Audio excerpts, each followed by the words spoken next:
What's going on? Welcome to the Only Football Podcast. My name is Kyle. We got the Steelers and Titans, and I can't wait. Let's go.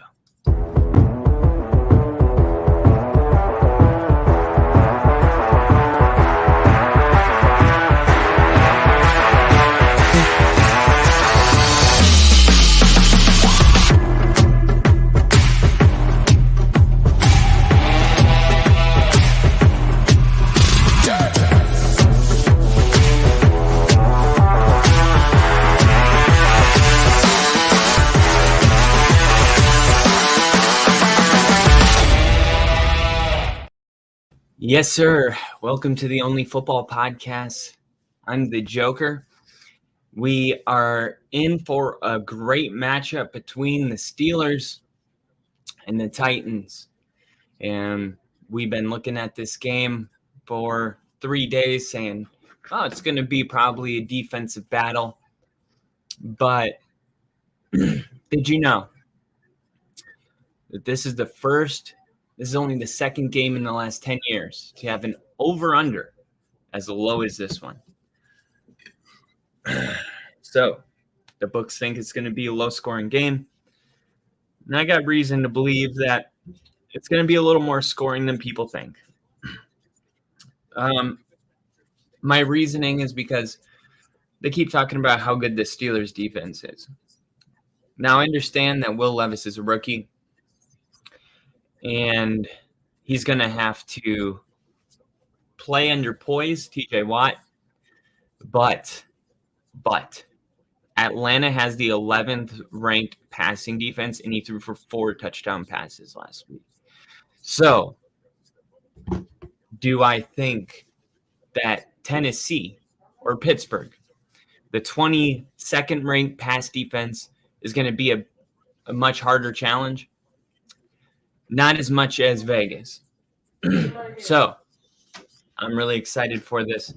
Really excited to see if Derrick Henry goes off today. I put him in my starting lineup this week. And I got a couple bets in that I'm really excited for. And we're gonna have Rick on pretty soon. Can't wait to see what Rick is wearing. And here come the Pittsburgh Steelers. Steelers running out onto the field.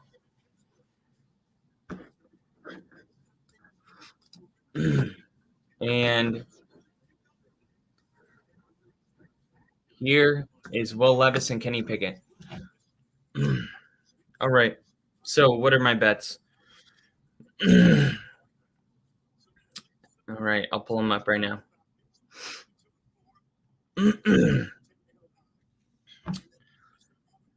All right.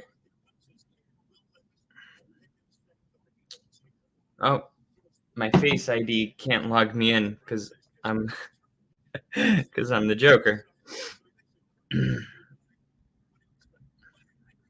So I'm pulling that up real quick.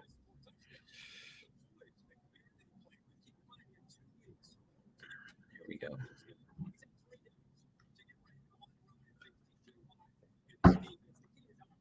All right. So, my bets. Derrick Henry scores a touchdown. Najee Harris to get a touchdown. I do think both running backs are going to get a touchdown in this game. Deontay Johnson over 59 receiving yards. Jalen Warren over 19.5 receiving yards. He's had over that in every single game so far.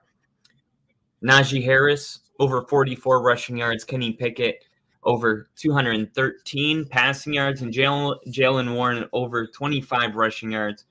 Pays out $209. And then I have Will Levis rushing for 10.5 yards and throwing for more than 225. Derrick Henry rushing for more than 70. So basically, I want to see Derrick Henry get involved in this game, but I don't necessarily want Will Levis to abandon the passing game. And as I mentioned earlier, this passing defense for for the Steelers is not as good as Atlanta, who Tennessee played last week.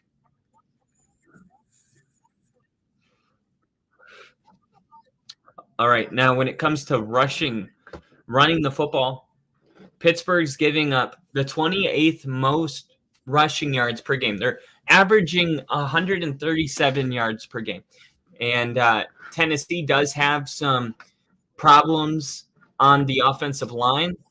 Okay, they had an injury at right tackle. They had to move their left tackle to right tackle and put in, a non-starter into the lineup. So I am considering that. But at the end of the day, man, if you're giving up the 28th most rushing yards, like, I got to believe that a team like Tennessee is going to be able to run the football. And meanwhile, Tennessee, 16th, so exactly middle of the pack.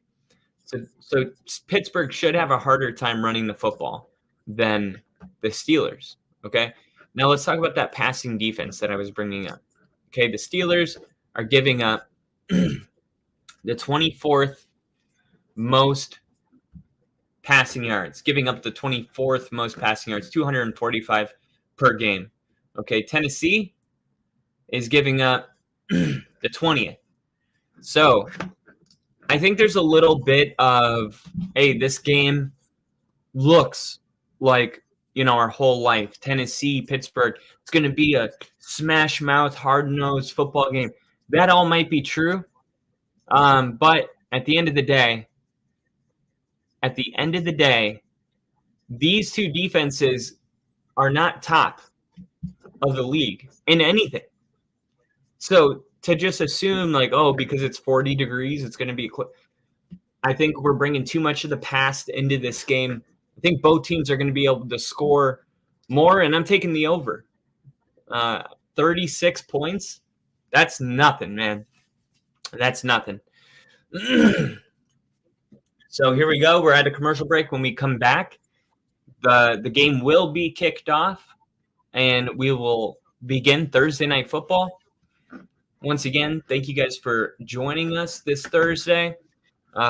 Rick will be with us shortly. I don't know what he's dressed up as. Excited to find out, and we'll know shortly.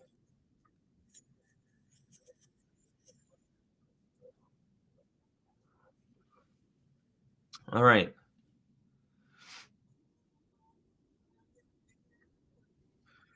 So, live from Pittsburgh. I do think home field advantage is going to play a role. I did take the Steelers to win this game. It was a little bit of a toss-up. Kenny Pickett was questionable on Monday, and on Tuesday, he said in his press conference that he was going to play. So he did have a rib injury, but there was no fractures, there was no broken bones, nothing like that. So the bottom line is Kenny Pickett's going to play. He's going to wear some extra protection around his rib cage. Should he take a shot in that same area, I think there's a chance that maybe he doesn't finish this game, which would be, a shame. So I'm cheering for good pocket protection from the Steelers. I want to see them take care of their quarterback, because at the end of the day, if I know that he's vulnerable in the midsection, so do the Titans, and that's a target. They're talking about this right now.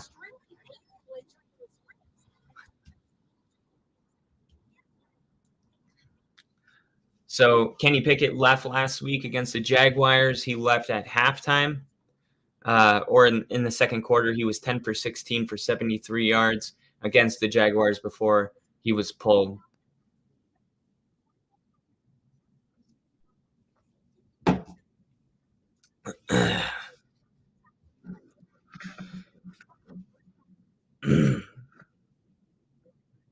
All right. Right now, the Ravens sit at top of the North. Fuck the Ravens. They're 6-2. The Steelers sitting at 4-3 with a three-way tie with the Bengals, Browns, and Steelers, all 4-3.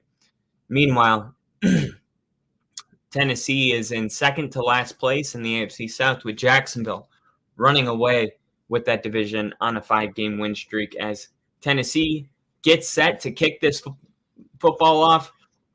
Let's play some football. And packed crowd, and the ball is kicked.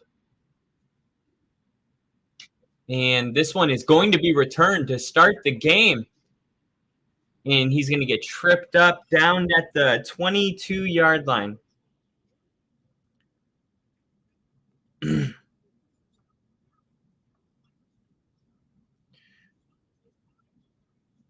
right. Here we go. Kenny Pickett huddling up.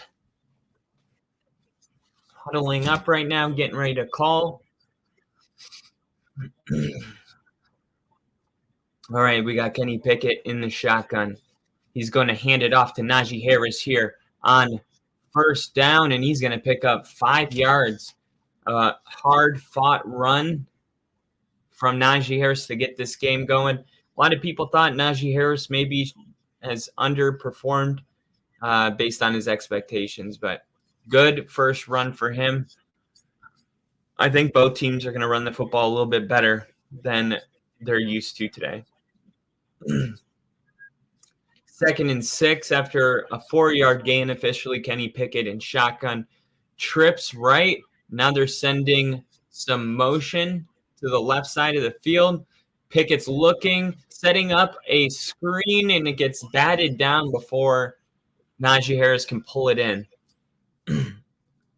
And look, everything in Vegas was low. The passing yards, the rushing yards, the receiving yards. So ultimately, I'm cheering for offense to work today. I'm cheering for everybody to get more yards, more touchdowns. I don't want to see, a 3-6 ball game. All right, so they're going to send the same motion. Now it's 3rd and 6, somewhat manageable here. And Pickett's looking, throwing, caught, and it's complete. Allen Robinson with the catch. That's going to extend this drive. So the Steelers pick up a first down on their first 3rd down today.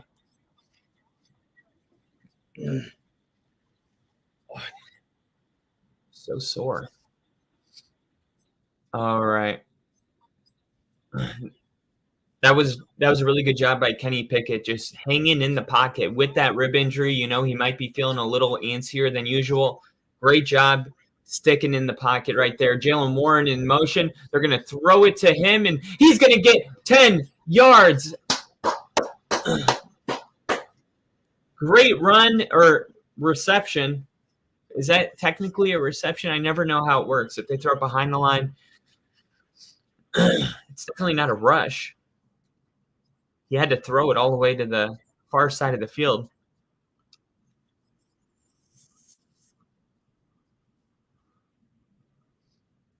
All right. Shotgun here for Kenny Pickett.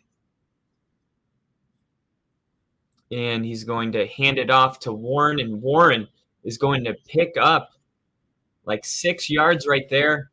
So Warren coming into the game in the last 2 plays, and he's touched the ball twice, really making his presence felt to start this game. And this is what I've been talking about. Everybody's talking about how these defenses are so great. I understand Mike Tomlin, Steelers, Mike Vrabel, Titans. It's not the case, man. Look at the numbers. Both of these teams are not good at defending the pass or rush. Oh, looks like they might have a free play. And, yeah, a flag is going to be thrown. That's going to be Hayward on a 10-yard reception. And the flag is actually going to be declined here because there was a Titan that was offsides.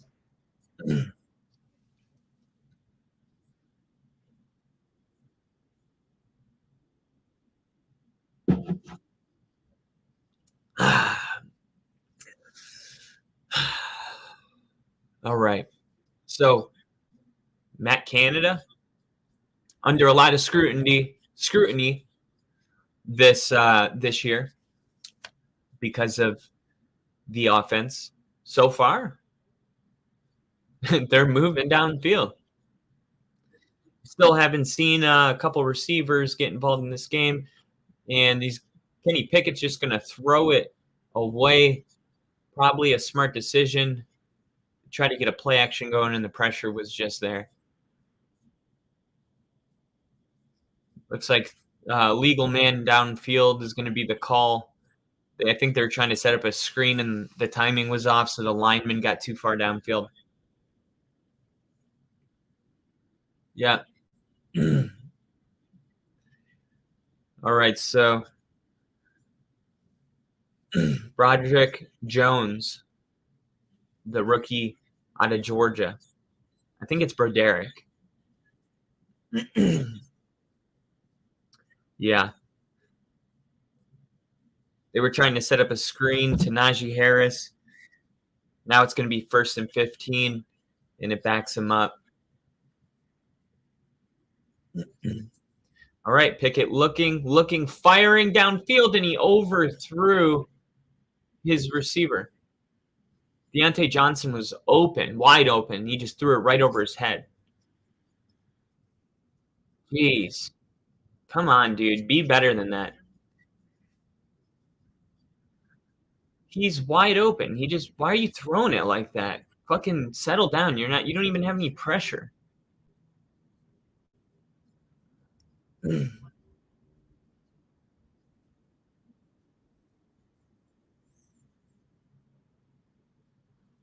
All right, Pickett looking, firing. Nope. Steps up into the pocket, still looking downfield. Now he gets rid of it. And it's going to go all the way down, but it's going to be about 2 yards short. That was Deontay Johnson with the reception, and that's going to bring up 3rd and 2. This is a great play right now by Kenny Pickett, and this is exactly what I'm talking about. He misses a wide open receiver. Pressure comes in. He's able to stay poised, get out of the pocket, find a receiver, and now it's 3rd and 2. Levis waiting for his turn to get into this game.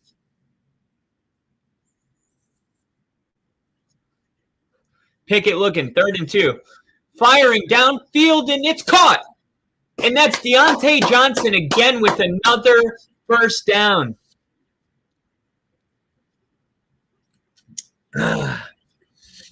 Let's go. Let's bleep and go.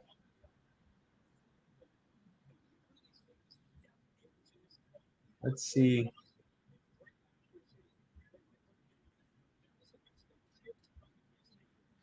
All right. This is the best opening drive the Steelers have had all week, and doesn't surprise me. We've gotten a lot of good football on Thursday night. This is going to be a handoff to Najee Harris. Najee Harris right up the middle. Touchdown! Touchdown, Najee Harris. The end-time touchdown is already gone through. Let's go. Let's go, baby. That's what I'm talking about.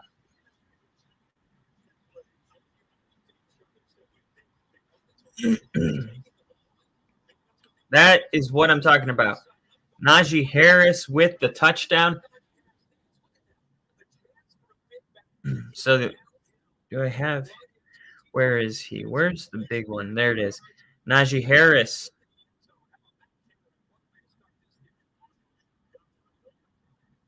Jalen Noir. Let's go, baby.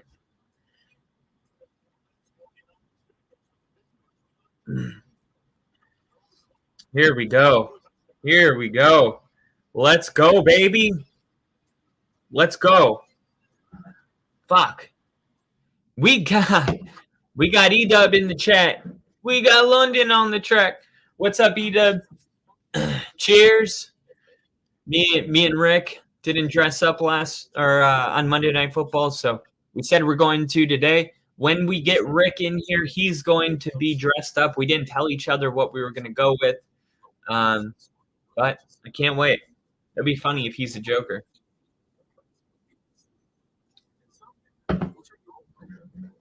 And he said 2 scrappy teams.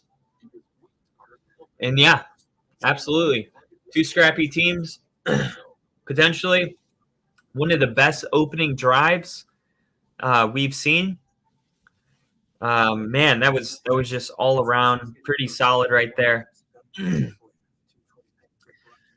We got a lot of yards going right there. So now it's going to be time for Tennessee Titans to come out, and you know what I'm hoping for is let's see. So I have one here where I think Derrick Henry is going to get a touchdown, but I did take the under on 72.5 yards. Um, that's crazy, but I also took him to have more than 70 yards. So I need him to have 70 yards, but no more than 72. That's probably a little close to impossible. But I do have one where I just straight up took Derrick Henry to go over. Let's see. Yep. Let me know what your prediction is of this game. Go ahead and throw your prediction in the chat. And Edub said, I wore a skull mask for Halloween. Love it. I saw a guy the other day that had a digital one, and he could set it up, and it's pretty cool. Pretty cool. All right, so that was a quick commercial break, and we're back in the Steel City. Okay. All right.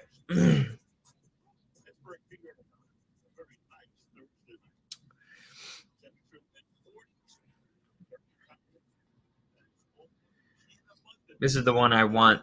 Derrick Henry to score a touchdown, Kenny Pickett to have 2 passing touchdowns, and Derrick Henry to have 80 yards. And George Pickens to have more than 5 receptions. And there's a flag on this return. We will see what the flag is.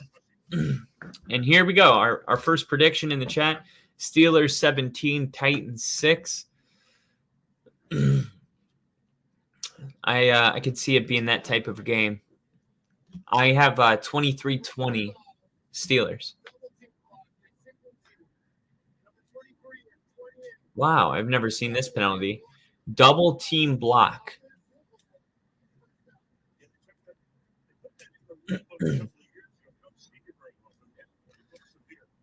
So I guess 2 people can't block 1 person. All right, so last year, Will Levis, 19 for 29, 238 yards. Surprising his part, 4 touchdowns, 0 picks. A lot of people think he's going to come out here and not play well. I don't think so. I think he's going to have 200 yards passing today.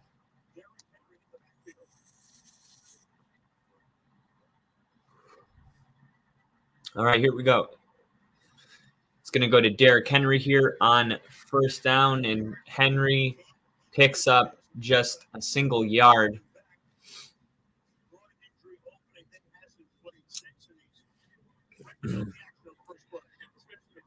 All right.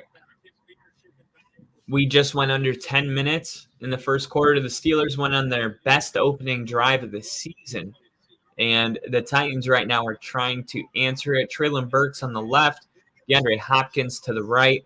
Shotgun formation for Levis with Derrick Henry in the backfield with him. He's going to pass. Pressure coming. He throws it to Henry. There we go. There we go. That's what I'm talking about, baby. That's what I'm talking about. And it looks like they got to T.J. Watt hit Levis late. So on top of that,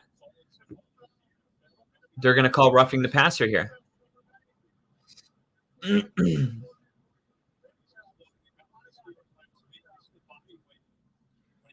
There it is. Okay, so the receiving yards that were on the books today for Derrick Henry 12.5 yards.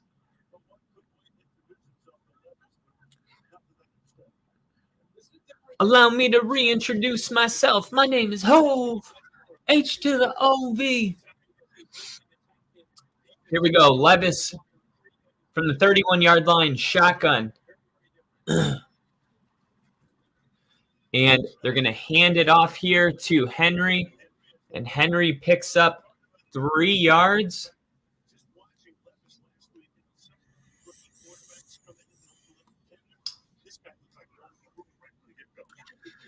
All right. Will Levis, second-round selection. He was 33rd overall in the 2023 NFL Draft. Out of the University of Kentucky, a lot of people thought that he was going to be drafted really high. Looking really good so far. 2nd and 6 under center. They got trips left to the bottom of our screen. Now they're going to send motion and Levis to pass, and now he fires, and they're going to call PI, I think, on Burks. And this is going to be PI.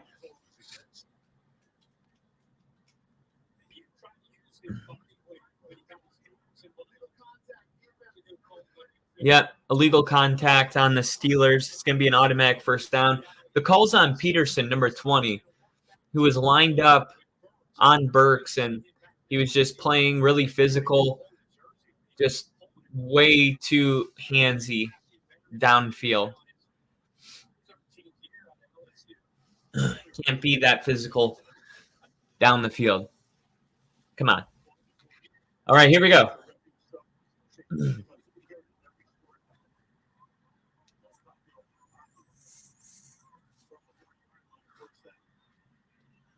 All right. And it's going to be a fake handoff. Pressure coming. Levis steps up into the pocket.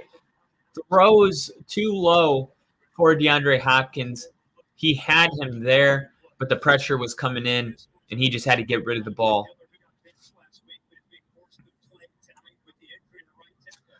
And that was Highsmith.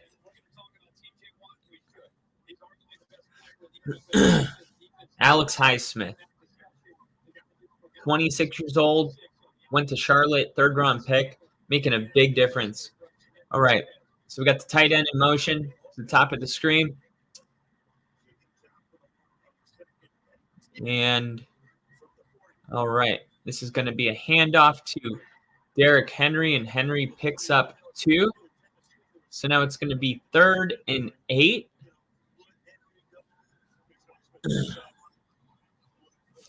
And Henry's going to jog off the field here, slap some hands, and maybe they're going to set up some kind of screen here. 3rd and 8. Mike Vrabel looking a little upset right now.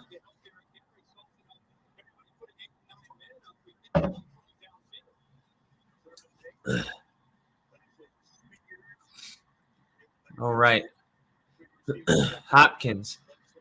And they set up the screen.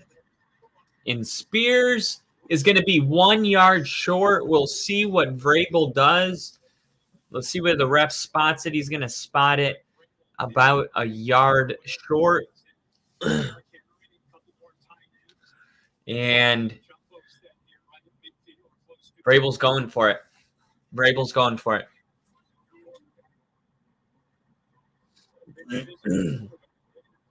They're going to direct snap to Henry, it appears. And they're going to fake the pitch, and Henry gets the edge and picks up the first down. So Henry takes the direct snap, fakes the pitch to Tyjae Spears, and then pulls it down and runs to the left and gets the corner. That little pitch is just enough to freeze those linebackers, and Henry gets to take off.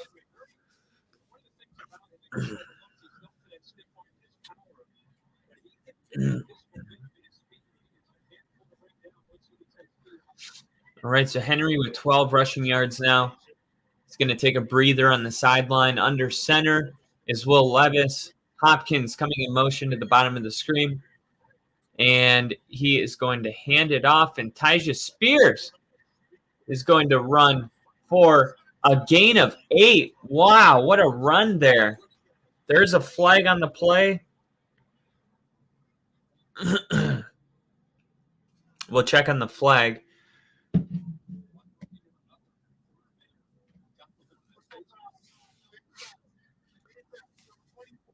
Face mask defense, number 24. That's going to add 15 yards. Joey Porter Jr. just grabbed him by the face mask, and it was very obvious.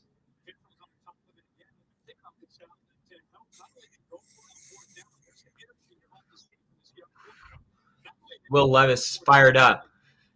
Will Levis fired up right now. And here we go. Shotgun. I already got like 3/4. All right. Here we go. Right outside the red zone. Titans answering. All right. Well, Levis to pass. Looking. Firing back to Henry. Henry's going to take this one, and he's going to lose a yard.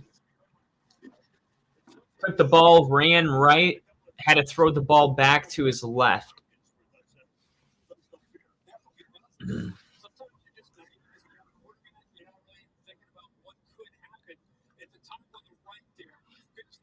Good job right there. I'll say so far Levis looks like he belongs.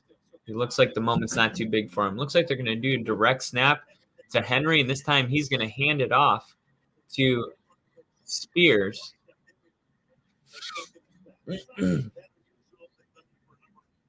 All right, so now it's 3rd down.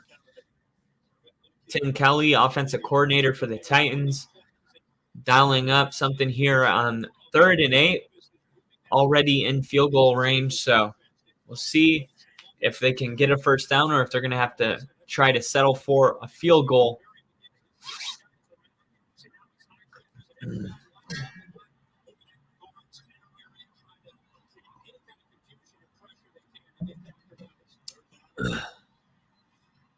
All right.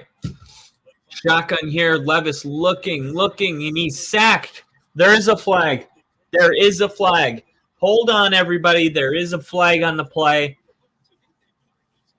And that was Highsmith on the stop there. We'll check on the flag, see what's up here. The officials are talking it over right now to see what it is. DeAndre Hopkins signaling that it's going to be a first down. Now they're telling Hopkins to go away. They're like, hey, bro, get out of here. And he's like, all right. 2 fouls on the play, both by the Steelers.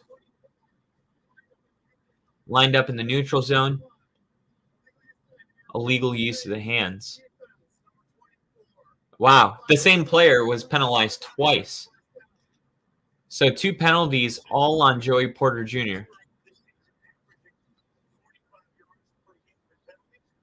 Yep. He came up, he was in the neutral zone, and then he went illegal use of hands right after that. 2023 through week 8, the Steelers are averaging 5 penalties. Wow. They only have 5 penalties on defense. That's crazy. All right, Will Levis under center. He's going to throw it to Hopkins, and Hopkins is trying to roll out and gets the edge, and now Hopkins running downfield all the way down.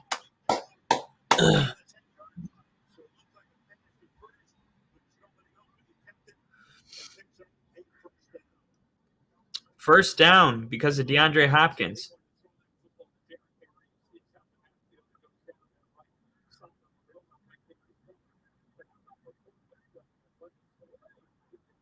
Good job by Will Levis getting involved on that play. All right, we need Derrick Henry to get in the end zone. Ladies and gentlemen, we need Derrick Henry in the end zone. Can we get Derrick Henry the football? All right, it's going to be a pass, and he's trying to throw it to Henry. Damn it. Trying to get the ball to Henry. I love to see that they're trying to feed him the ball. The red zone touchdown percentage this year is 30th, but this is Will Levis' second game, so I'm not going to judge. This is a new team right now. All right, 3rd and 5.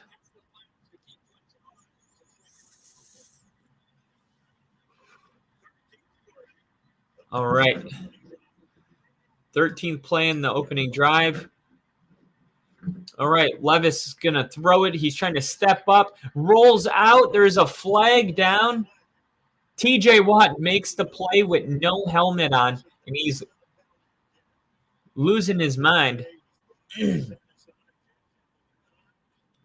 We'll see what the flag is here.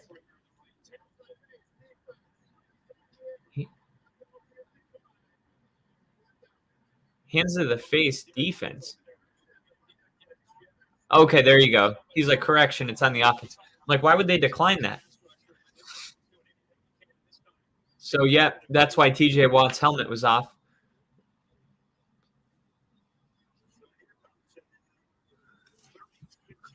So a 36-yard field goal to tie it up. And Nick Folk will attempt the kick. He hasn't missed this year. 16 attempts. He's made 16, a long of 53. This one is 36 yards.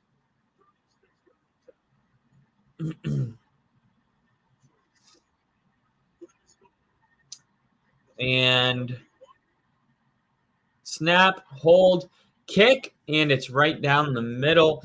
So the Steelers are able to hold the Titans, and we will update the ticker. Tennessee 3, and Pittsburgh has 7. Good opening drive by both teams, both moving the ball pretty effective right now. So I got Deontay Johnson over 59.5 yards. George Pickens over 53 yards.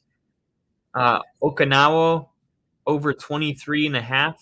George Pickens over 3.5. I understand that that's a lot of stuff to happen. Here's one that I really want. Derrick Henry to have 80 yards rushing, and he has to score 1 touchdown today. And then Will Levis to have 200 yards passing. Right now, he's only got 12. I do feel like after watching that, I felt pretty confident that Levis is comfortable in the pocket and that he could, make a couple plays and hit that 200 mark. So, I mean, only 12 yards at the end of the first quarter, most likely, because the first quarter is pretty much at a wrap here. But I'm not totally discouraged here.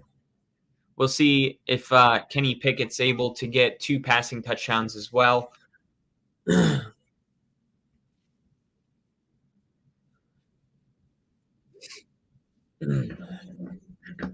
But great opening drives by both teams, I thought, as far as the Steelers are concerned. Like, that was their best opening drive of the entire season. So Kenny Pickett showing that he belongs out there, and we'll see if they can continue to move the football downfield.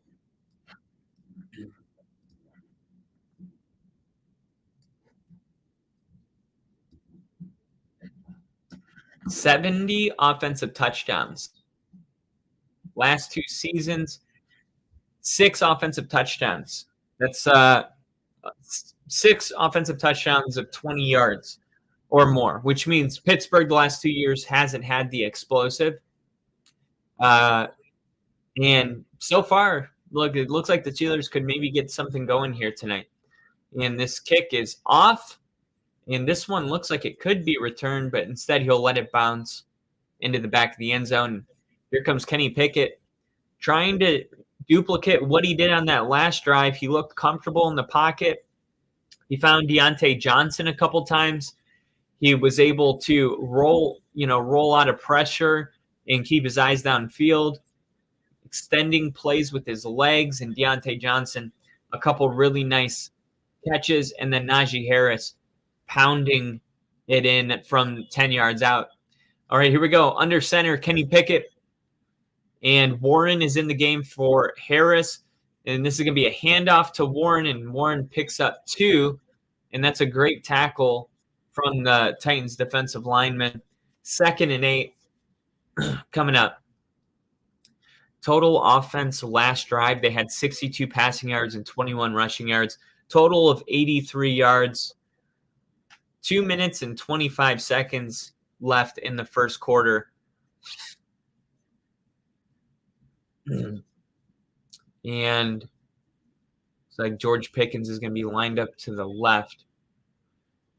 And Kenny Pickett looking, and then firing to Hayward, and Hayward just dropped the football.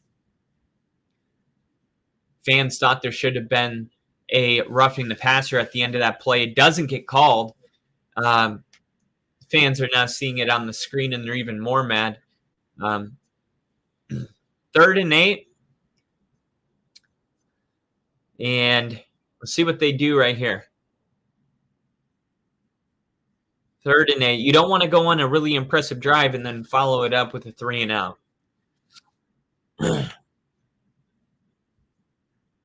All right, Pickens lined up to the left. Pickett and shotgun ball snap. Pickett looking, throwing downfield, and he overthrew his receiver again. He's overthrown his receiver twice now. This is ridiculous. Dude, fucking throw the football. What is your problem? He's missed 2 receivers. Like right there, he's wide open. Why are you doing that? Oh my God. He was wide open. Dude, he could have scored a touchdown on that play. I'm not even a Steelers fan, and that's infuriating. Come on, dude. Get your shit together. And the punt is off. And this is going to be returned. Oh, it's not. Tackled. What a great tackle. Great kickoff coverage right there. And Edub says it right here. Unbelievable. Ridiculous. How dude, you got to be able to make those throws. You have to be able to make those throws. I mean, I haven't even seen Will Levis miss one of those throws yet today. He had one throw that was kind of low. I think that was on 2nd down, and he's trying to get it to Hopkins. But no, that's just you got to make that throw, dude. You're an NFL football player. You can't miss 2 wide open receivers in the first quarter, in the first 2 drives. So, I mean, this has kind of been the story of Kenny Pickett, though. He's very, very unreliable, and he's very streaky. He has a game that makes you think, oh, this guy could really play. This could be the long-term answer. And then he has days where you're just like, dude, get this guy out of here. And that is just, really frustrating because I've had a player like that before. I've had when Drew Lock was very streaky when he first started, and he would have a game where you'd be like, oh, he's the real deal. And then all of a sudden, he sucks for like 4 weeks straight. And it's just really hard. It's a hard place to put your fan base because they don't know if they're supposed to buy in. Maybe this guy needs some support from the fan base. Let's have his back. But eventually, you see a lot of stuff that you're just like, man, this isn't good enough. This isn't cutting it. It is what it is. I think Pickett, the way he ended last season with the win, I think the win was against the Ravens, week 18, and he threw a touchdown pass to Najee Harris down the sideline. Man, that was the game where we were like, oh, Kenny Pickett belongs in this league, and he could build on this. And then this season hasn't been so great. Congratulations to the Texas Rangers on winning the World Series. I saw a video of them celebrating. It looked like a lot of fun. Happy to see a team that I don't think has won it in my lifetime that I remember. I love seeing, new blood win the World Series.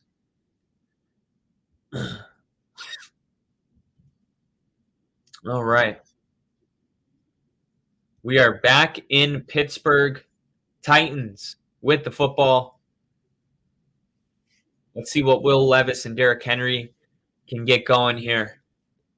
They're going to have about 80 yards to go. And Levis will start this drive under center. 3-7, 1:53 left in the first. He's going to hand it off here to Henry, and Henry's going to pick up 6 yards, but there's a flag. Holding. Offense number 78. And he's banged up. He had to take a knee. And Vrabel came out onto the field as well. Let's see. Oh. Yeah, he just grabbed TJ Watt kind of, by the shoulder and pulled him. And E-Dub, Kenny Pickett just needs to develop some confidence, in my opinion. I could agree with that. Definitely can agree with that.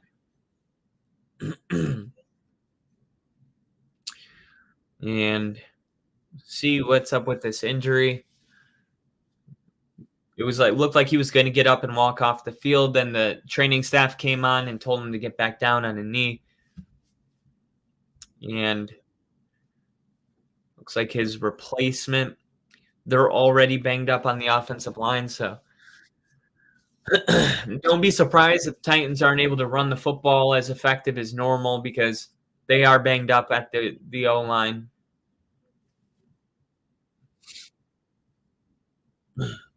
All right. Here we go. Let's see if Levis can compensate for all the injuries. Under center here, Derrick Henry, 1st and 19. And they're going to give it to Henry. Henry is going to break it all the way down to the 19-yard line, but there's another flag on the play. And they're saying it's going to be holding again. Yep. Unbelievable. Another holding call.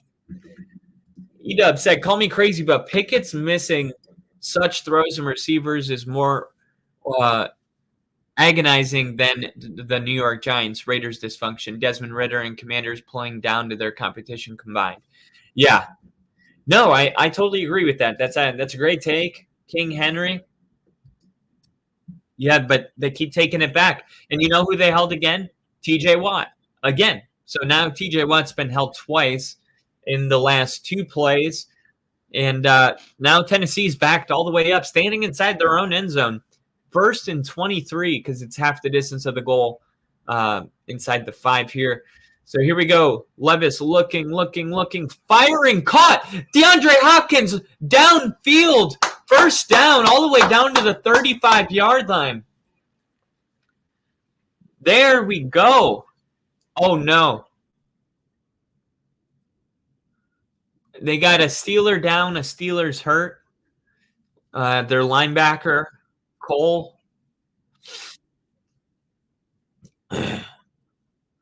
Man, that's a great read right there. And if 55, oh, yeah, that was him. Oh, no. Yeah, he got, it looks like a knee injury. Looks like a knee injury, but, man, Will Levis, 41 yards passing now after the play. And let's see. What else do we got? Where DeAndre Hopkins. E-Dub said, I guess we can't forget Kirk Cousins getting injured either, along with Aaron Rodgers. Very difficult injuries, no doubt. Yeah, and it's super sad. We did see a lot of movement going on before the trade deadline, including Joshua Dobbs getting sent over to the Vikings. Today on the Pat McAfee show, they did have Kevin O'Connell, the Vikings head coach, come in and talk about it. And basically, what he was saying is we have talent everywhere. Our tight ends are talented. Our receivers are talented. Across the board, we're talented. We just need somebody that can come in and basically not screw up, right? And that's the kind of faith he has in his weapons at offense. And Joshua Dobbs is one of those guys that I guess he saw enough from where he's like, hey, this guy could come in, give us a chance, give us a chance, because the Vikings aren't ready to tank. There was some thinking that they were going to tank, that Kirk Cousins might get traded, all that kind of stuff. But clearly, based on what they're saying and what they're doing, the Vikings are still competing. So, and that's the way it should be. That's the way it should be.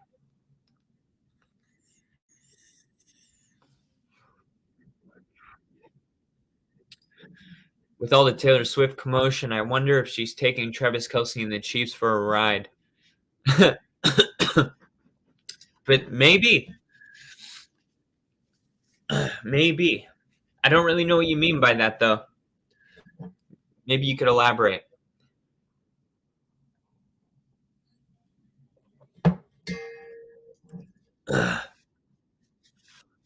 So that's Holcomb. He's going to be driven off the field on a tractor, on the cart. And he's holding that left knee.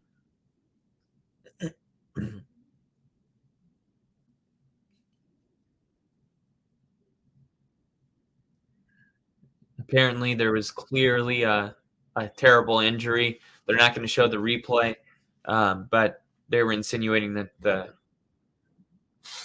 replay was kind of graphic. All right, stacked receivers to the left. Now Burks comes in motion. And looks like Will Levis set his own guy. Come on, dude. God. False start on your own team. Are you serious? Dude, get the fuck off the field. You don't even know the snap count. Thank you. Vrabel takes him out.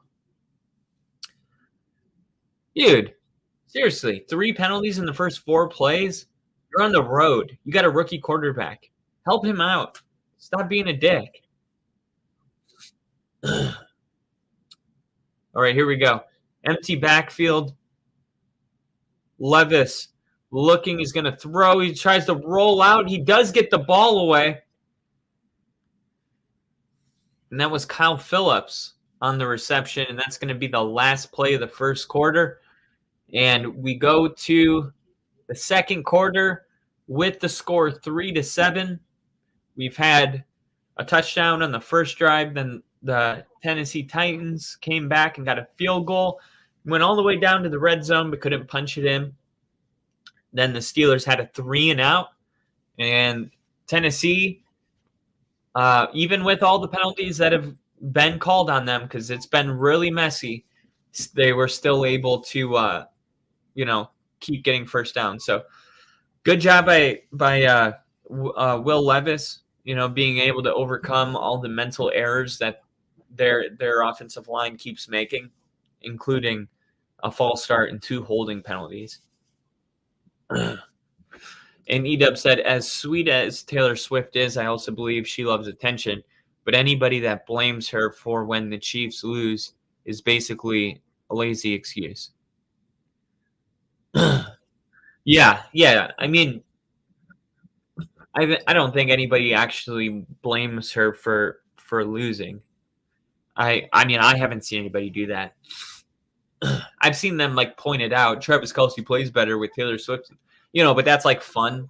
I don't think anybody really means that no, she's got to be there for them to win. I don't think it's that serious. Probably younger kids maybe think that way, or actually people that don't watch football, like Taylor Swift fans, that the ones that don't watch football maybe think that.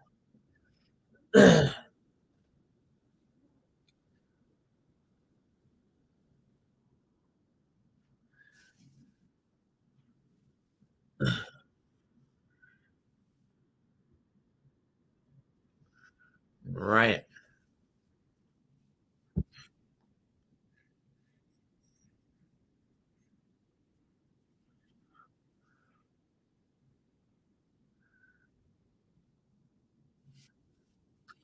So we're at a commercial break right now. First quarter has come to an end. Will Levis signs lifetime Mayo deal. What? It's so funny. Will Levis is like, I fucking love Mayo. Just can't get enough Mayo.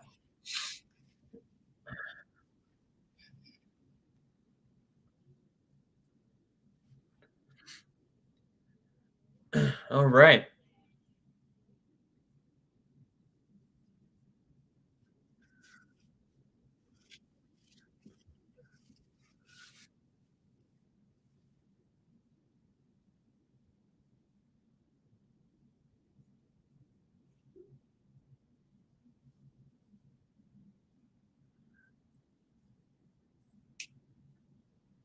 There's an interview going on right now.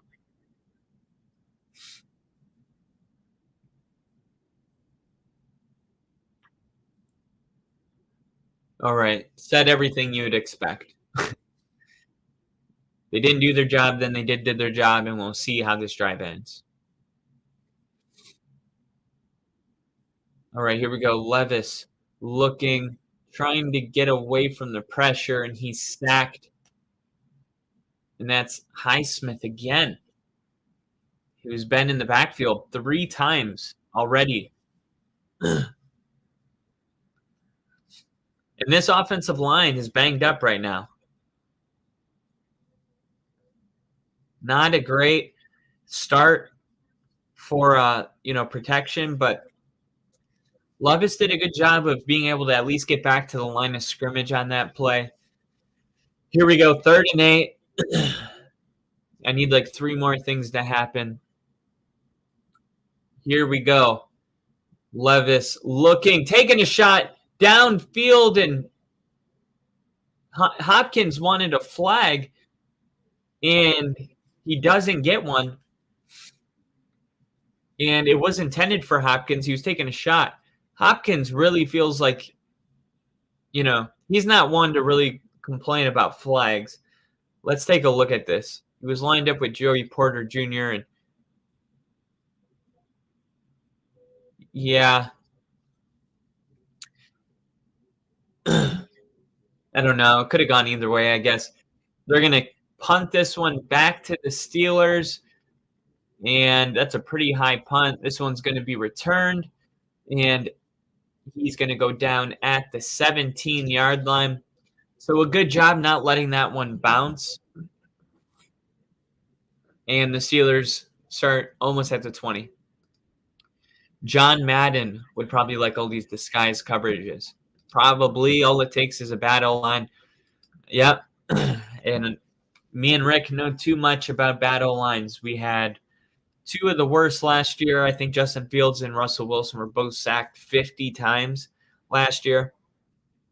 It is really frustrating. And it's hard to really judge a quarterback, that doesn't actually have time to go through progressions, and it's like, how do you judge somebody that, is getting rid of the ball, in 2 seconds, if a play takes 4 seconds to develop, but he knows he's not going to have that time, and then it makes you antsy. So when you do have that time, you're still getting rid of the ball too early. It's tough, right? Kenny Pickett here, 1st and 10, is going to hand it off to Najee Harris, and Harris picks up 2 yards on the carry.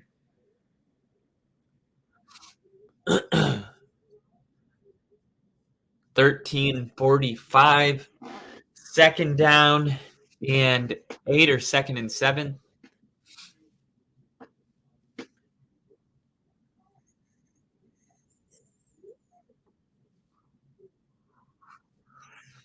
All right, here we go. Najee going in motion. Pickett firing, and this time it's dropped by Pickens. No flag down, and I think he should have caught this ball. It hit him in the hands. It was a tough catch because take a look at it. Looks like great defense to me.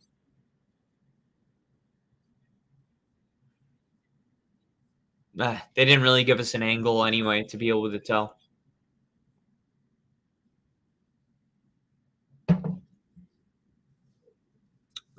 Third and 8. Pickett taking a deep shot downfield. Oh, he dropped it. He just fucking dropped it. Dude, what's up with these guys? Dude, God, these receivers stink. This is a perfect throw. This is a perfect throw. Great job figuring out, oh, we got a linebacker covering a fast receiver. Let me just throw it downfield. The ball literally was perfectly thrown, and he just dropped the ball. These guys, the skill position players need to start making plays to help these quarterbacks out. Whether it's Kenny Pickett or Will Levis, it's been mostly the Steelers. It's ridiculous, man. You got to catch these balls. It's like, what are you doing out there?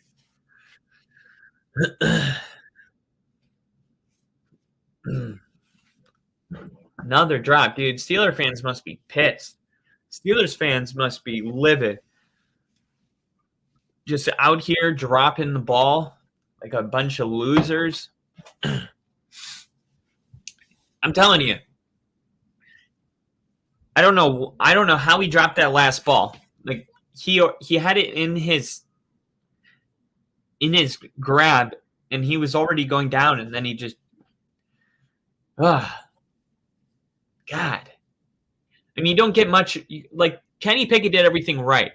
He's like, oh, I got one of my fastest receivers matched up against a linebacker. Then he made sure the safety wasn't, on top. He saw, wow, I really got this. Threw a perfect ball, landed right where it needed to land, and gets dropped. So you can't blame that on Kenny Pickett. And I totally agree with that. So now we will see how Tennessee responds. I mean, there's been opportunities for there to be a lot more yards and points in this game, but both teams refuse to capitalize. Whether it's penalties or drops, there's a lot of just shooting guns in our feet going on out here. Really excited for some of these football games coming up. My uncle could have caught that. Edub says my uncle could have caught that. I could have caught that. I can say that. I went through my whole high school. Oh, that's high school. I mean, at the end of the day, a catch is a catch. Like you can either catch a football or you can't. It doesn't change that it's in the NFL. If you're wide open, you're just catching a football. That's all it is. I guess he choked. I had a play once where the ball, it was the last drive of the game, and the quarterback threw the ball probably like 45 yards, but he had to launch it. And I remember it felt like the ball was in the air for probably 30 seconds. I had enough time to think about what happens if I catch it and then fantasize about dropping it. I had enough time to do all of that, and the ball was still up there. And I came down with it, of course, scored a touchdown. All right, here we go. Derrick Henry in the backfield. Going to fake the handoff to him. Levis looking, firing. This time he finds Hopkins, and Hopkins making a couple moves and picking up some more yards. And if you thought DeAndre Hopkins was at the end of his career, think again. Hopkins is playing great football still. He's in the prime, and it looks like Will Levis was the the thing that he really needed to get him going. And honestly, Joey Porter Jr. just playing way too far off of him. It was like after he did a little button hook at the first down mark, Joey Porter was still way off of him. All right, 1st and 10. And now they're going to hand it off to Henry, and Henry picks up 4 yards about. So 2nd and 6 coming up. And what? Now we have another injury?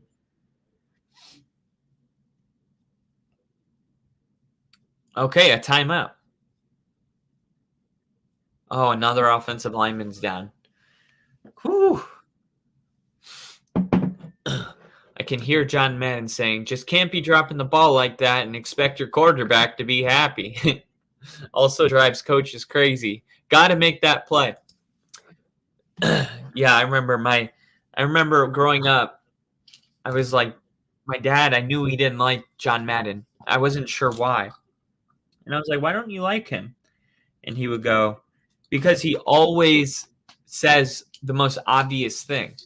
Like, when your quarterback throws the ball, you got to catch it. Something like that. And it was funny because I thought I didn't like, because, when you're a kid, you just don't like what your parents don't like. Shania Twain, John Madden were a couple. And then I got older and I was like, I love Shania Twain and John Madden. So I just had to become an adult.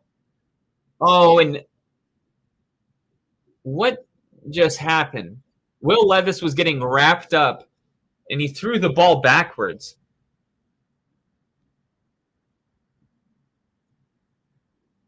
He wasn't down. He wasn't down yet. He threw the ball backwards. So this has got to be an alive ball. So he's about to take a sack at the 40, and then he throws the ball.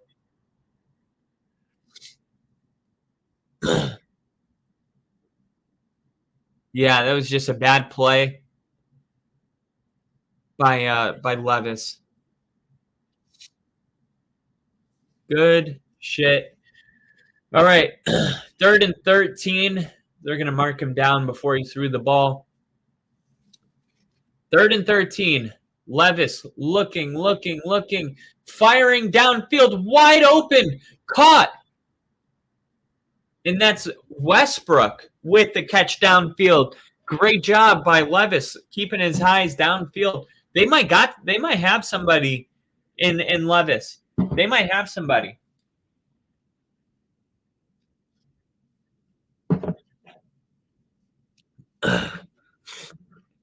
Steelers need Hines Ward to come out of retirement. AB and Juju probably won't be coming back.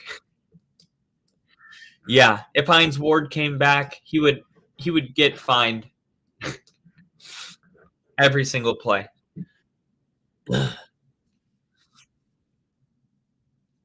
Okay, another offensive lineman is down. Holy shit.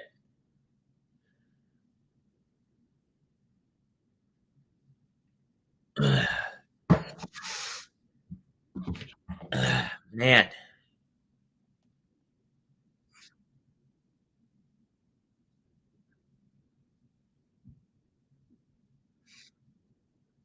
All right.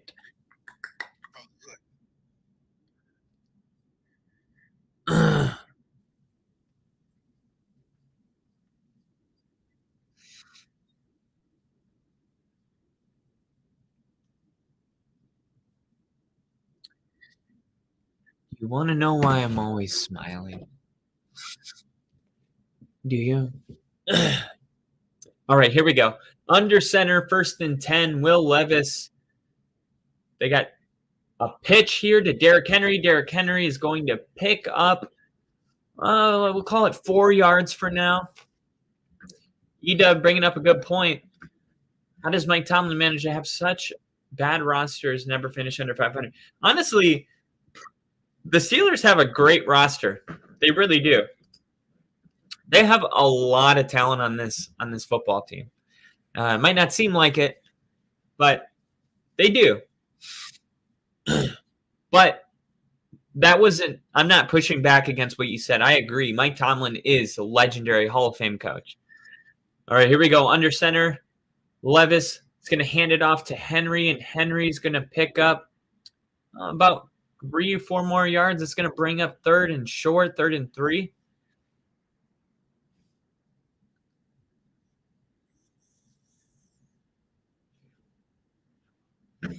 It's 3rd down.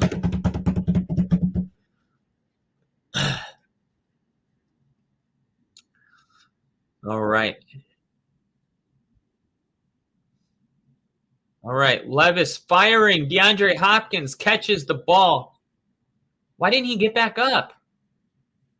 Dude, you weren't down. Dork. He literally caught the ball and like fell on his own and then sat there. And then when he finally was like, "Oh, I can get back up," they touched him.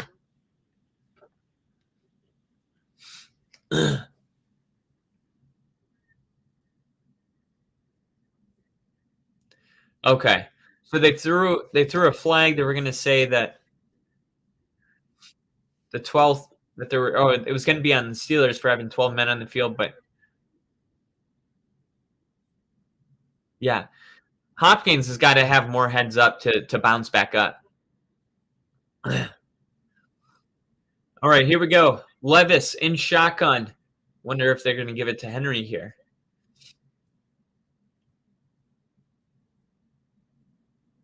All right, and they do. And Henry right up the middle, all the way down to the 7-yard line. So Derrick Henry with a solid run as we go down to 8.5 minutes left in the second. And ladies and gentlemen, we have not just anybody, not just anything. We have a fucking tiger with us. And I'm talking about the one, the only, the all-time greatest podcast host in the history of sports media, Rick, in the house. Well, what's up, everybody? It's your friendly neighborhood Chester Cheeto, Rick, the Chester Cheeto. Kyle, wow, perfect timing. I guess Kyle had to get off real quick. I don't know what happened. He must have exited on accident. But look, I am back. Here I am as Chester Cheeto. Hopefully you guys are enjoying it, and hopefully you guys are enjoying this game right now. This kind of boring game, if we're being honest. 7-3 right now, Pittsburgh, after a kind of a boring first quarter. It seemed like, and Titans right now in the point of no return. We're gonna get Kyle back here in a bit, and let's see if they can score. Will Levis is looking good. Looks like Kyle is back. Kyle, you good? What is up, dude? It was weird. As soon as you came in, I lost my audio. Yeah, that was odd. I'm trying to figure it out right now. Touchdown, Derrick Henry.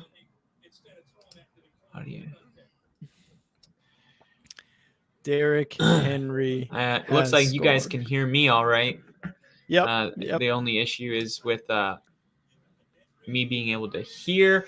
Henry scored, touchdown. Let's go. Touchdown, baby. Let's go. Just a little delayed right now. Yeah, there we go. Kyle's going to figure some stuff out real quick. But Henry has scored for the Titans. It is 9-7 right now. We will update the ticker here in a bit as soon as the kick goes through. Snap, hold, kick is good. Titans up on the Steelers. 10-7. 10-7. Let's update the ticker. It's update the ticker time. Hopefully you guys, we're doing the costumes right now, and it is a little late.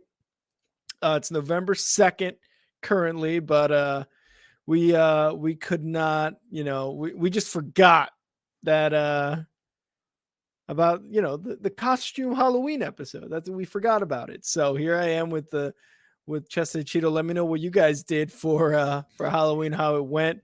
Kyle, you back? I'm back, baby. All right. I'm seeing a commercial right now for Toyota. Are you seeing that same commercial? Are we? Yeah, we're always synced up on Thursday Night Football. Okay. Wait, you're already on the commercial? Yeah. Could you try to fast forward, see if that works? Oh shit! I've been delayed this whole time. Yeah.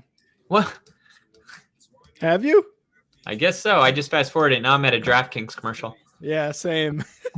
What's up, dude? How's it going? I love the costume, Kyle. It's fucking awesome. Yeah, well, my father was a drinker. Just like me. Oh God, I love the effort. I had this costume, Chester Cheeto. My wife bought it for us. She was a bag of hot chips, and I'm Chester Cheeto. We bought it like a few weeks ago. And then we went on to like a spooky roller rink thing with these costumes on. It was a good time. It sounds like a great time. Yeah. That's awesome. Man, tell Natalie I said hi. I will. I absolutely will. How's your Halloween? First and foremost, how was that Saturday? Or was it Saturday? It was good.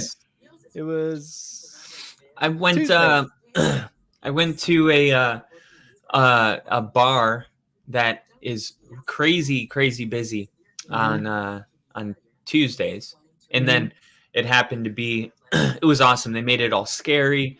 There was a bunch of people dancing, a giant dance floor. Yeah, it was crazy. It was awesome. It was a great time, and then I headed back home and had a good time. So that sounds good. Where we live, it's not like necessarily like a neighborhood, but we have like just a few houses around this, and we don't really get trick-or-treaters. For like 2 years we didn't have trick-or-treaters. We had one person come in the other day and ring the doorbell, and we're like, what the hell is that? And then eventually we got them, and we just didn't have any candy, so we're like, we don't have any candy, sorry. I just had to turn the kid away. I felt so bad, dude.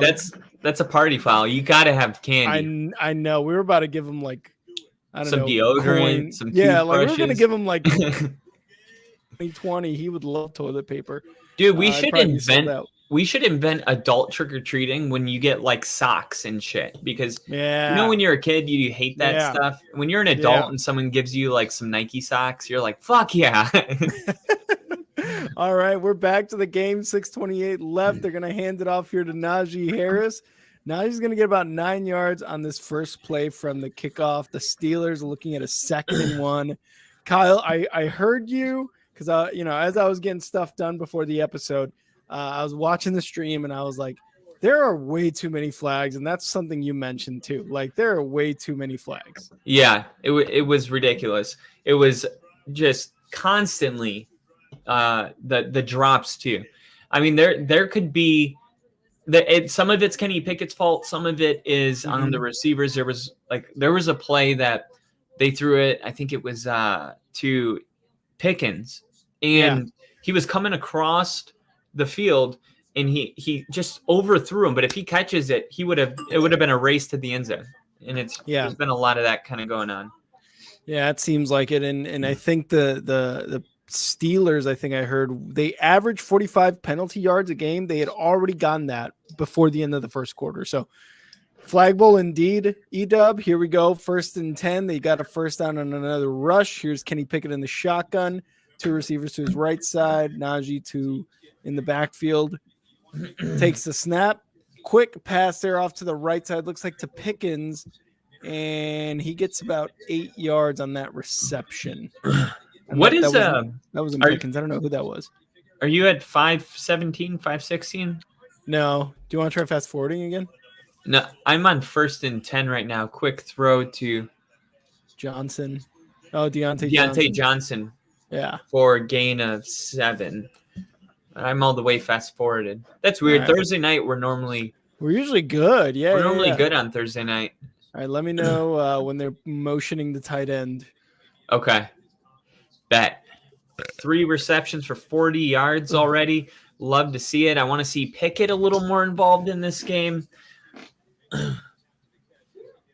So 2nd and 2. Motion. 2nd and 2 here. Takes the snap. Quick, another throw out to the left side, and they're going to get the first down Johnson on a again. quick, pass to Johnson there. You gotta love it, man.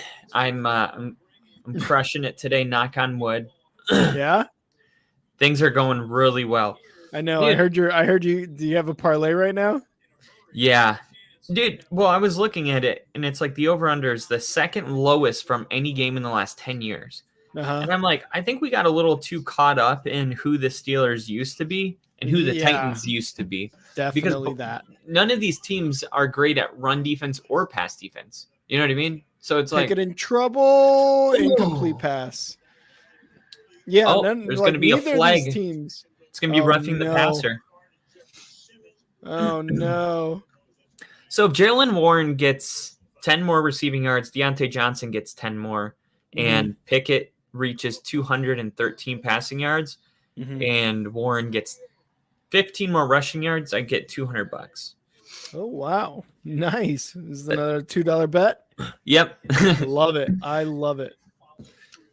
And yes, for everyone, who's been on, tuning into this show, I did bench Jalen Warren. So far, great decision, 2.8 points. I put him in last week, and he's the reason I lost. Instead of Rashad White, he's the reason I lost. I'm gonna take the L. That was on me. That was a bad loss. Yeah, these running backs have been good on Thursday night. You know what I mean? Like I'm kind of to the point now. Yes, yes. What a let's go. Let's go. There it is. As we talked about him, there he goes. He busts a 10, 12, 15-yard run. Yep, that's it. I don't need any more rushing yards from him. Yes, let's go. Now we just need 10 receiving yards. From, who was it? Jalen Warren. 10 receiving yards. And Kenny Pickett's got to throw for like 125 more yards. Oh, okay. No, see what happens there. It's there good, in dude. the shotgun. He's going to hand it off to Jalen Warren, who moves to the left side, up into the point. Oh, wait, not the point of no return, into the hot zone. I do need him to throw one of these. I want some touchdown passes. I already got both. Yeah. Anytime touchdowns was Najee Harris and Derrick Henry. Already got it. So let's get some passing touchdowns going, baby. Yeah. Get one to Deontay Johnson. Let's get one to You got Deontay Johnson? No, if Jalen Warren scores, I'm gonna be so mad. Dude, I'm like to the point where if I have a running back playing on Thursday night, I'm starting him. It's just like you said, they play well on Thursday night. First and goal here, gonna hand it off. Looks like to Najee Harris, who can't and still cannot do shit as a running back. He had one good year and has never been able to produce since. Sorry. That was a little harsh. He's doing pretty good tonight. It's like I drafted him with my first round pick, last year, and he didn't do shit. Oh, you're mad. You're mad. You know what? It's time for a screen. I think Jalen Warren is a really good option in the pass game right now because he's quicker than Najee Harris. Najee Harris is more powerful when you get down to the goal line. But if you're talking like, hey, let's set up a screen, I want that going to Jalen Warren. Almost every time. For sure. Unless it's like we're setting it up on the 1 yard line. You know what I mean? Then it's like, okay, we'll get a powerful guy coming in. But if we're banking on speed and quickness, Warren's our guy. I was gonna say, even then, I don't know, man. It seems like you just saw that play there. Like Najee Harris does a lot of that, like stuttering, like, oh shit, should I go this way? Should I go this way? Like he does that, like he takes too long to make a decision. It seems like, and it just, I don't know. To me, it just seems like he may have lost that vision as a running back, which is huge to be a successful running back in those leagues. You got to have that vision. And it just, to me, it just seems like he lost it since his sensational rookie year. Yeah, I mean, I would, you know how I am with running backs. Like I always say year 4 is like when we can start to tell. Yeah, because like Derrick Henry, man, year 4, that's when he really became King Henry. When he blew up. But it's also sometimes like, when you have to, like, look at Derrick Henry this year. Like, I almost didn't start him just because he hasn't been a great option this year for me because Tyjae Spears has been splitting that workload. So it's also kind of like you really want your RB1 to be a bell cow. Like, you don't want there to be any kind of sharing. And that's why Derrick Henry for the last 5 years has been so great, is because there is nobody else. He gets like 70% of the plays. Like, it was ridiculous. Yeah. Now with Tyjae Spears involved, it's like, oh, we're trying to keep people fresh and all that, which I get it, because Henry is getting older and it's smart, from Tennessee, but it's not great for fantasy. And I think that's kind of going on with Najee Harris and Jalen Warren.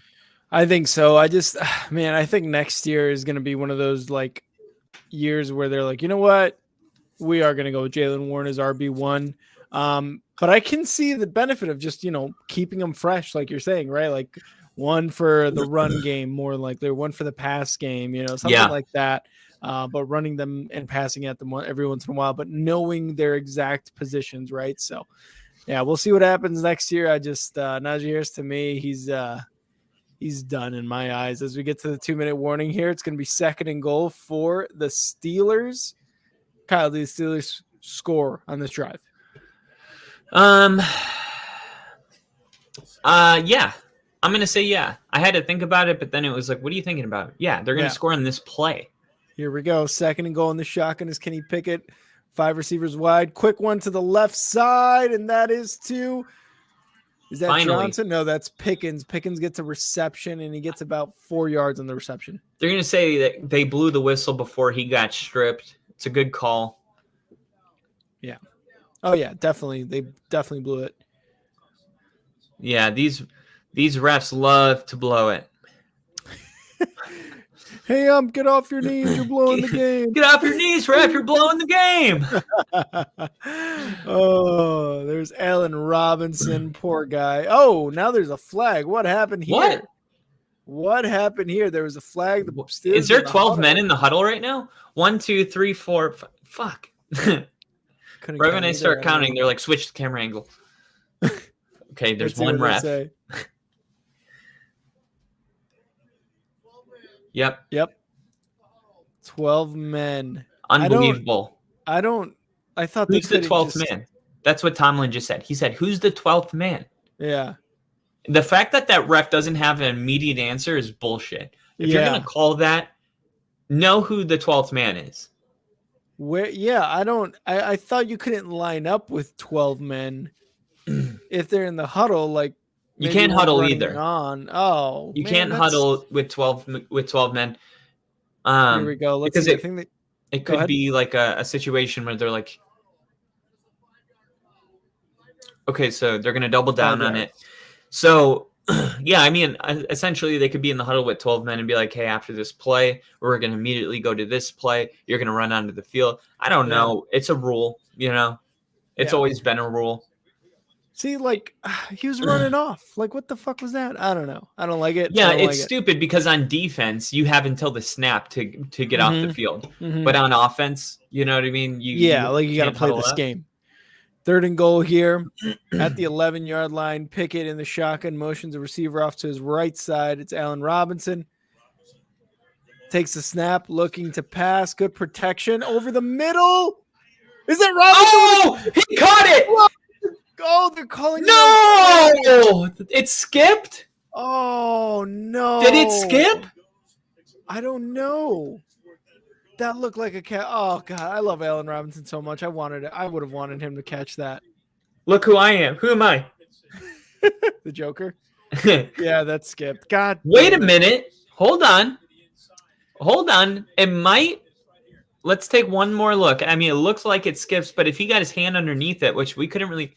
Okay. Yeah, and they're just not gonna. But the Steelers go for the 29-yard field goal attempt and get it. It is now officially tied 10-10. Hell yeah. Do you want to? I'll do it, or you got it? I got it. All right. So let me tell you what I was saying earlier. Opponent passing yards per game. Mm-hmm. The Pittsburgh Steelers are ranked 24th. Yeah. Right. They're giving up 245 passing yards per game. Okay. Yeah. They said Will Levis was going to get like 200. Okay. Now, when you look at the other side of the field, Tennessee is giving up 232 passing yards per game. That's ranked 20th and 24th. Okay. Jesus. So that's passing. So you go, okay, let's talk rushing defense. Uh-huh. When you look at that, you got the Pittsburgh Steelers ranked 27th. They're giving up 137 yards per game, Mm-hmm. including 122 in their last 3 games, Oh my God. including 106 last week. But here's the thing. At home, they're giving up 154 rushing yards per game. On the road, they're giving up 114. 154 is literally last place. That's 32nd. Denver's giving up 154 rushing yards per game. Now, Denver's down there because of Miami game, but still, this is like at home. Pittsburgh is the worst rushing defense in the NFL.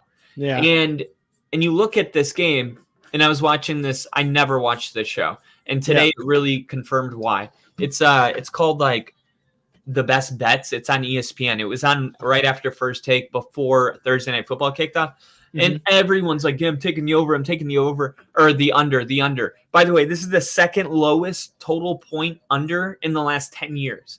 What was it? It was like 40, 29, something No, like dude, that? it was like 36 and a half. Wow. And so I'm looking at this game. Like, dude, this is why I really do believe if you guys really want to know, like what's a good bet, come in here because the TV is bullshitting you, man. Like, why in the world are they to you? Why are they promoting like, oh, we're gonna have an old-fashioned defensive smash? Like, because we're so used to that. Mike Vrabel and the Steelers, the Steel Curtain, like it just looks like a 3-10 game. It does. But you have to remove like those, the trends of the past. You have to be able to remove that and be like, who are these two teams this year? And none of these teams are good at anything on defense. So why the 36-point under? That's what I don't understand.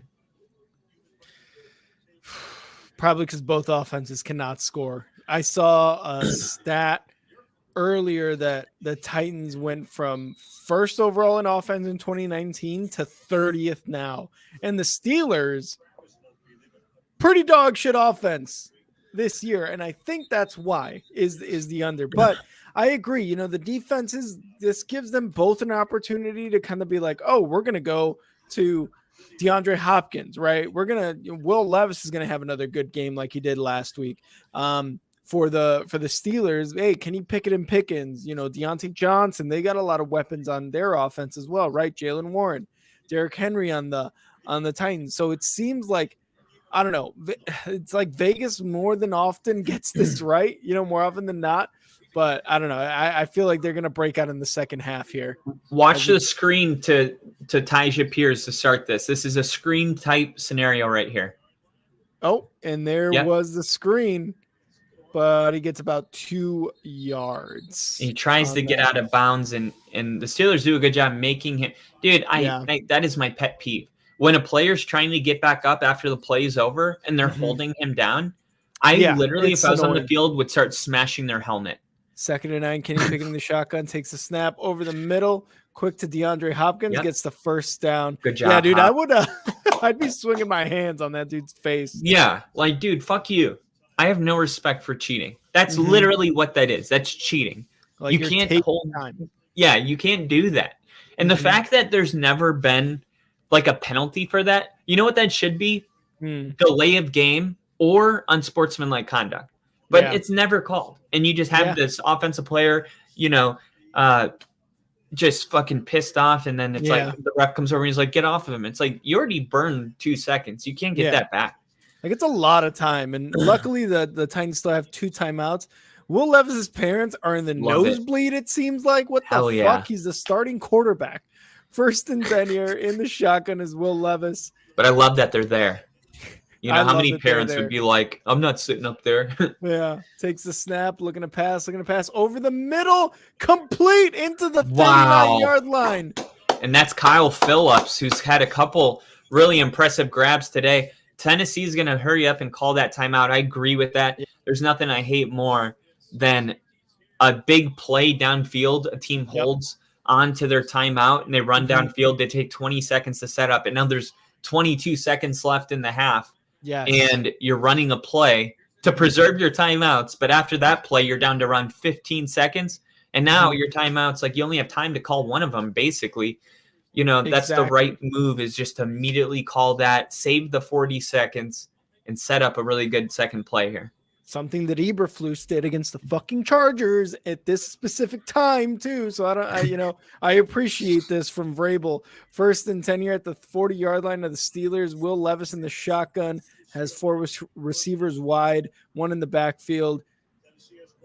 Here we go. Here's the snap. He takes the snap, looking to pass. He's going long, going to the right side to Phillips again. It looks like. Wow, he got it. Great catch by Phillips on the reception, and he goes out of bounds. 35 seconds left. Tennessee still has 1 timeout left. Looks like Will Levis is getting those passing yards. There you go. Why not? Wait, how many do you need from Levis? I said he was going to have 225 today. Oh, okay. I thought you needed it. But it's just Kenny Pickett you need it from, right? Both. Oh, okay. I got one of those $1,600 ones. Nice. 1st and 10 here in the shotgun. Will Levis, 56 yards for 3 receptions is Phillips already. Wow. At the 19-yard line, they're trying to get a touchdown here. Takes a snap, looking to pass, looking left, trying to pass left to DeAndre that's got to be. Hopkins. That's got to be a flag. And that's got to be a flag, right? That's got to be a flag. Okay. No, not a flag. Not a flag. Where are they right now? Are they in the red zone? They are in the red zone. They're at the 19-yard line. All right, let's take a look at this. Yeah. There was a very similar play like this. That's a flag. That's a fucking flag. It seemed like DeAndre Hopkins was doing a little bit more of the grabbing and pushing there. But if they called a flag, I wouldn't be like, come on. You know what I mean? So 2nd and 10 here. 30 seconds left at the 19. Will Levis in shotgun. 4 receivers wide. Takes the snap. Looking to pass. He's moving up in the pocket. Fade route. Almost caught it. No! Oh, my God. Dude, this is the shit I'm talking about. These receivers falling. Through him. No, he shouldn't have turned his back so quick. That's true. He should not have done that, because Will Levis is probably like, dude, what are you doing turning around? Yeah. No, he totally just misjudged the ball. This ball's perfect, man. Yeah. This ball's look at this. Why do you start backpedaling? What are you doing? That's just touchdown. Run and catch the ball. I've seen this now. So many touchdowns left off the board. It's infuriating. Here we go. 3rd and 10 now. Will Levis in the shotgun, takes the snap. Going to do a quick handoff up the middle. I don't know if I like this play call at all. No. Why? 3rd and 10? Why? You have 1 timeout left, but I mean on 3rd and 10, come on. You're not going to even take a shot to the end zone? I mean, if it falls incomplete, the clock stops, and if he catches it inbounds, you can still burn your timeout. I don't like that play call at all from Vrabel, and I don't know what's going through his mind right now. I don't know if maybe he just doesn't trust Levis or this team or what, even though he just got him down to the 20-yard line. But that was a chicken shit call in my opinion. You got it. Yeah, I mean, that was passing it this entire series. I just don't like that. Yeah, I don't know how else to say it. That's just. That was bad. It's like coward. Yeah, I'm telling you, man, that was bad. I did not like that one bit. But here comes out Nick Folk, who's already got 1 field goal, and this is going to be a 36-yarder. He hasn't missed this season. Snap, hold, kick is good. The Titans go up by 3 going into halftime, 13-10. 23 first half points scored. On our way to a 46-point game potentially. I think it's going to continue to be like this though. Just like able to able to get in scoring position. Maybe they don't necessarily result in touchdowns, but I do see them being able to get down the field, because I mean, look how easy that was. That's what I mean, and it's like you're gonna just say, yeah, let me throw it here or let me run it here. I love that. Let me just run the ball here. It's like Will Levis just got you down there in the red zone with less than a minute, with about a minute, 15 seconds left. Like, what? Steve's never. Steve, I literally didn't have even one moment where the ticker was wrong. This whole entire you just got here. If there's a ticker police, it's fucking Steve. I'm gonna tell you right now. Ticker police. The ticker police is Steve, but appreciate it, Steve. Thanks for having my back here. No. No. Fuck you. Yeah. No. Oh, that's great. So who do you think wins this game? So I had called the Steelers back during our recap of Week 8 on Monday's episode, which, by the way, I'm sorry they didn't post, everyone. There was an issue with YouTube for some reason. I don't know what happened. We weren't able to post that. But go check out the live tab on the Star 6 Media YouTube, and you'll be able to see it. So I had the Steelers, and I got to stick with that pick. I think the Steelers might end up with a win, but the way that Levis, just this last drive, and it seems like he's been playing since he started just last week. I've got more confidence in him the way he's been playing so far recently, right? Like he's only gotten a game and a half under his belt, but I like the way he plays, man. It just seems like Tennessee might have their answer at quarterback if Tannehill, decides to either hang him up or just they decide to go with Levis. Yeah, and Kenny Pickett only 78 passing yards here in the first half, including George Pickens with I believe he's without a catch. Damn, that's rough. He has one catch. Who is that? George Pickens. Oh, George Pickens. He has one catch for 2 yards. So, it'd be nice to see him get going. Yeah.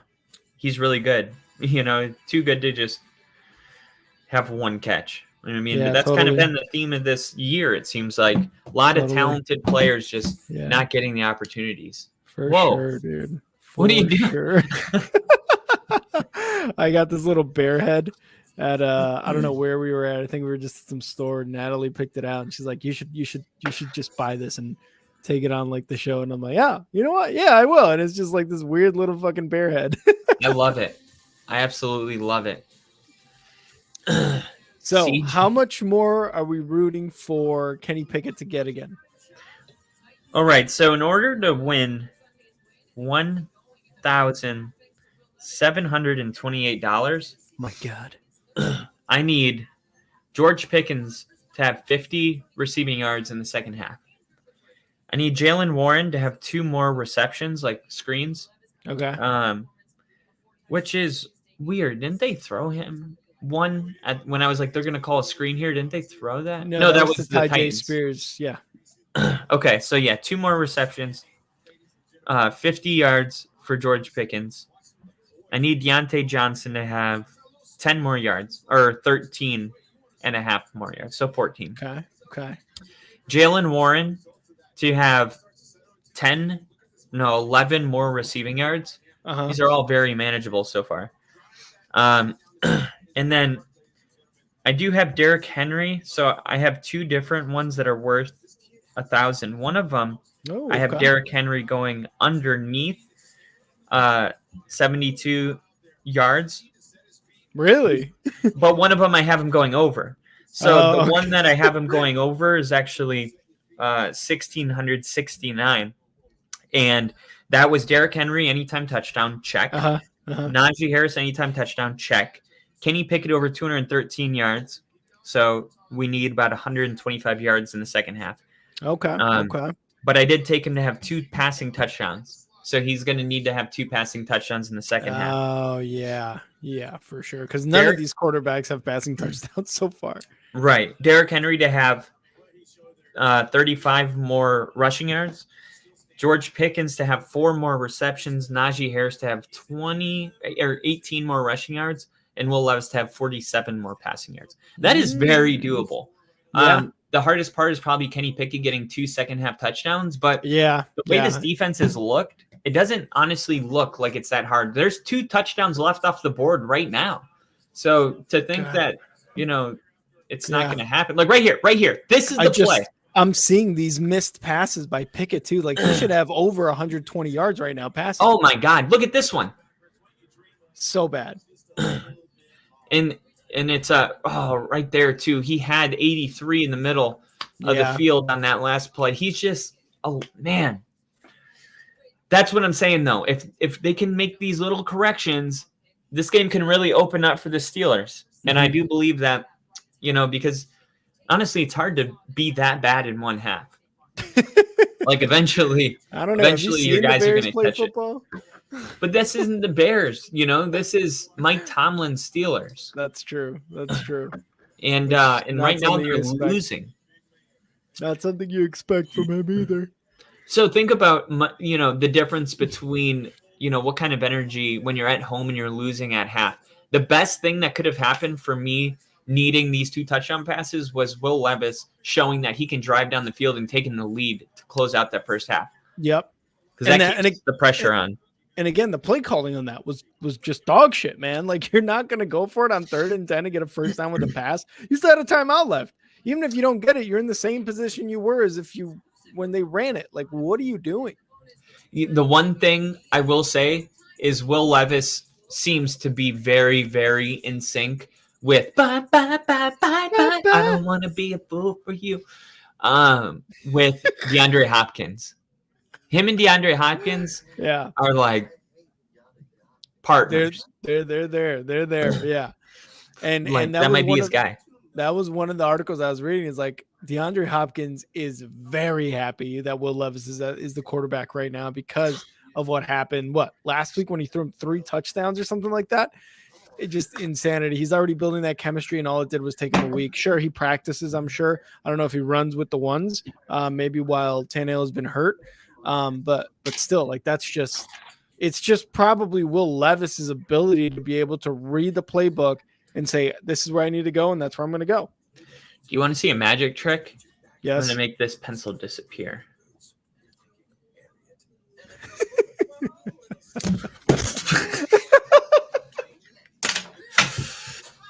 Whoa. Let's not blow anything out of proportion. I'm going to make this pencil disappear. You ready? You ready? Oh my God, that is so less cool than mine. Wow, look at that. Gone. Trick or treat. Give me tricks, please. That bear's good with his tongue. Yeah, you can't prove that I use that for other stuff. I don't want to. Good, you shouldn't.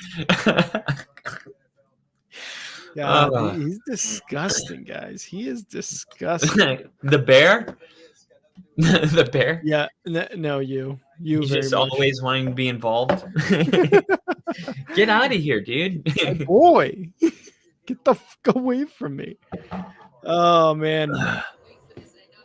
All right. So, halftime, 13-10. I forget, who did you have winning this, Kyle? Did you also pick the Steelers?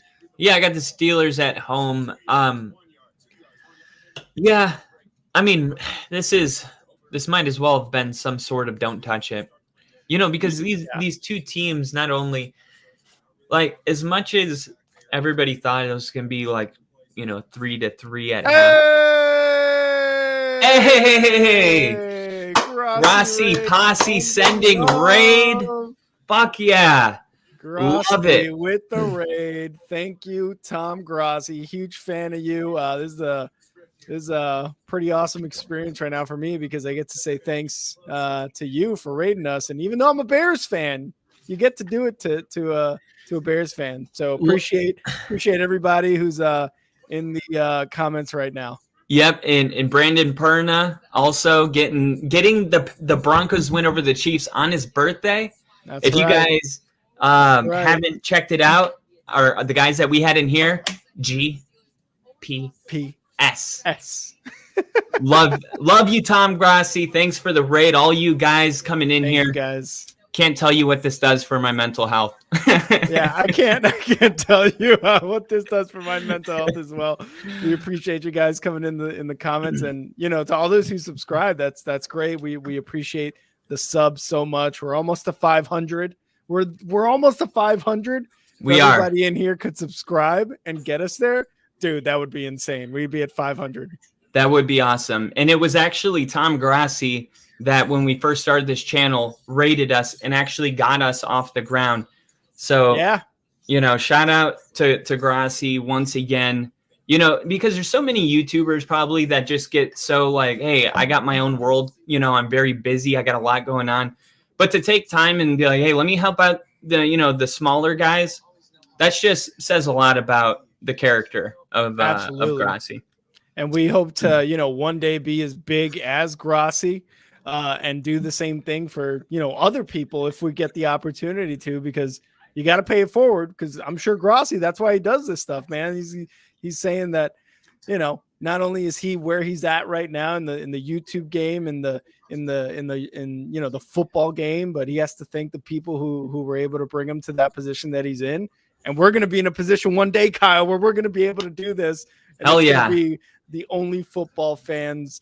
We got to come up with something later. Gail, on. Thank you. Thank you for subbing. Tex, thank you for subbing. Yeah. Nick subs. Oh, dude, he loves the Bronco. I hope he's a Broncos fan. He subbed because I'm a Broncos fan.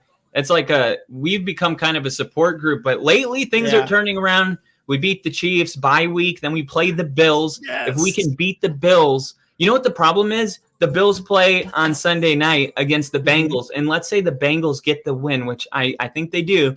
Then the Bills are going to be pissed off by the time the Broncos come in. And so I don't know if I'm cheering for the Bills to beat the Bengals. Bill in the chat. Yeah. Bill is a long time sub. He's always in here, and he actually came in here from a Grassi raid. And thank you guys once again. Thank you guys for being in here today. Yeah, we appreciate all the subs. Kyle, we were at 350. Samantha. Guess what we're at now? Kyle? What are we at?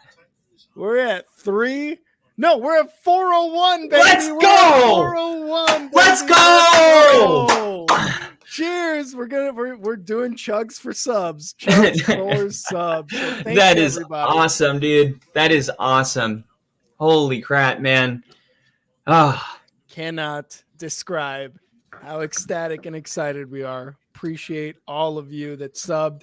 And the ones who sub with notifications. That means even more to us because then you get to come into the Only Football family. Hell yeah. And we'll talk a little bit about this half before it ends, but I got to say, man, I'm super impressed with Will Levis when he went out and scored 4 touchdown passes. When you look at the tape, there was a lot of balls that he was just kind of throwing up there and giving, the universe a chance. And a lot of people thought, rolling into this week with the pressure that the Steelers are going to put on him, 1 or 2 of those may turn into an interception. It's been a clean game so far, and it'll be interesting to see if he can lead his team to 2-0 in his first 2 weeks.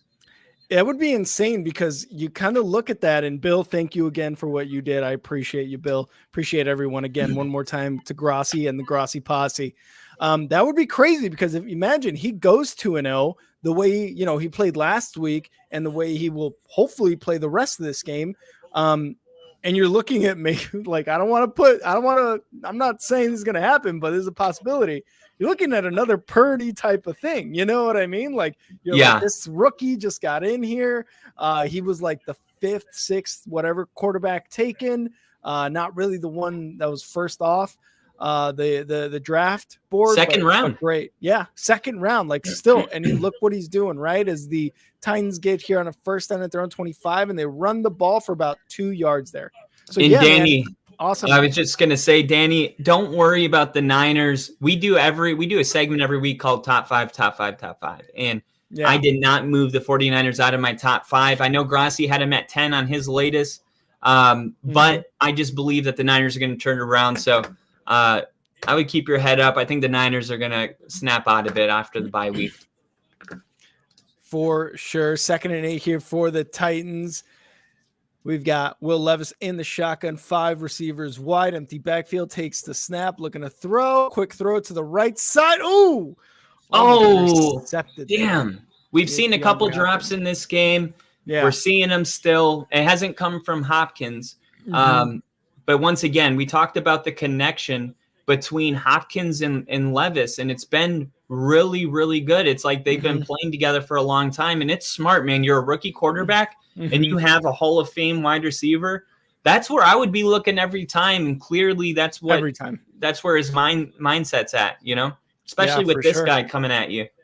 3rd and 8 here for Will Levis in the shotgun, 1 running back to his left side. He's got 4 wide. Pittsburgh showing some blitz here. Let's see if they do it. Takes a snap, and they do rush a couple. Quick pass. DeAndre Hopkins unable to catch it. Almost intercepted. 4th and 8.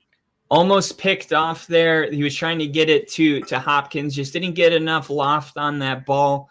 Yeah. And, luckily it fell harmlessly to the ground. It looked like if it would have been picked, it would have been a pick 6. And it definitely would have been in a crazy pick. It would have been a one-handed interception if you got it. And at this rate, it seems like that's the only way the Steelers are going to fucking score, man. Let's be real. Don't say that. I got a couple bets in. I need some yards. We'll put it that way. I need some yards in this second half. Ooh, the Steelers brought a lot of pressure on that punt. Almost got to him. Yeah, there you go. And he only gets to about the 13-yard line. Look at all the Titans getting on top of them. There might be a flag. No, never mind. That was a really physical end of that punt right there by the Titans. Oh, man. Bill said, sorry, guys, ordering food. Bill, you order all the food you want. Order all the food you want. Right? DoorDash. Order some for us. Get us something. We got the little engine that could. What's the Broncos fans YouTube channel? Kyle, which one? What is it? So I'm pretty much just doing Star 6 Media right now. Our channel is called Only Football.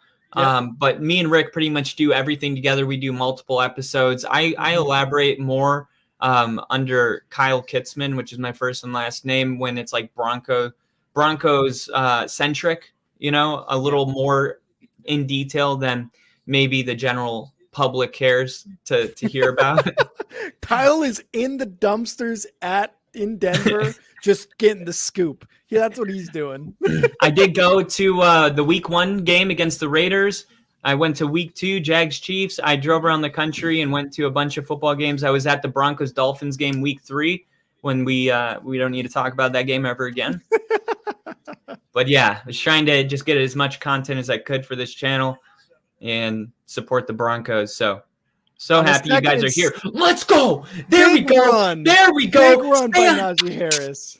And Najee just got me the yards. Najee just got me the yards. Oh, Kyle got the yards. He just needs a couple more things to happen, and he's about to win $10 million. Oh wait, no, it's like $1,000. But either way, Derrick Henry. Oh, yep, he just got over. Oh man, this is looking really good, guys. This is looking really good. This is going to be a great day. Kyle's on the up and up, everyone. After a huge run by Najee, and the little engine that could just sub to Kyle. Let's go, Kyle. Appreciate you.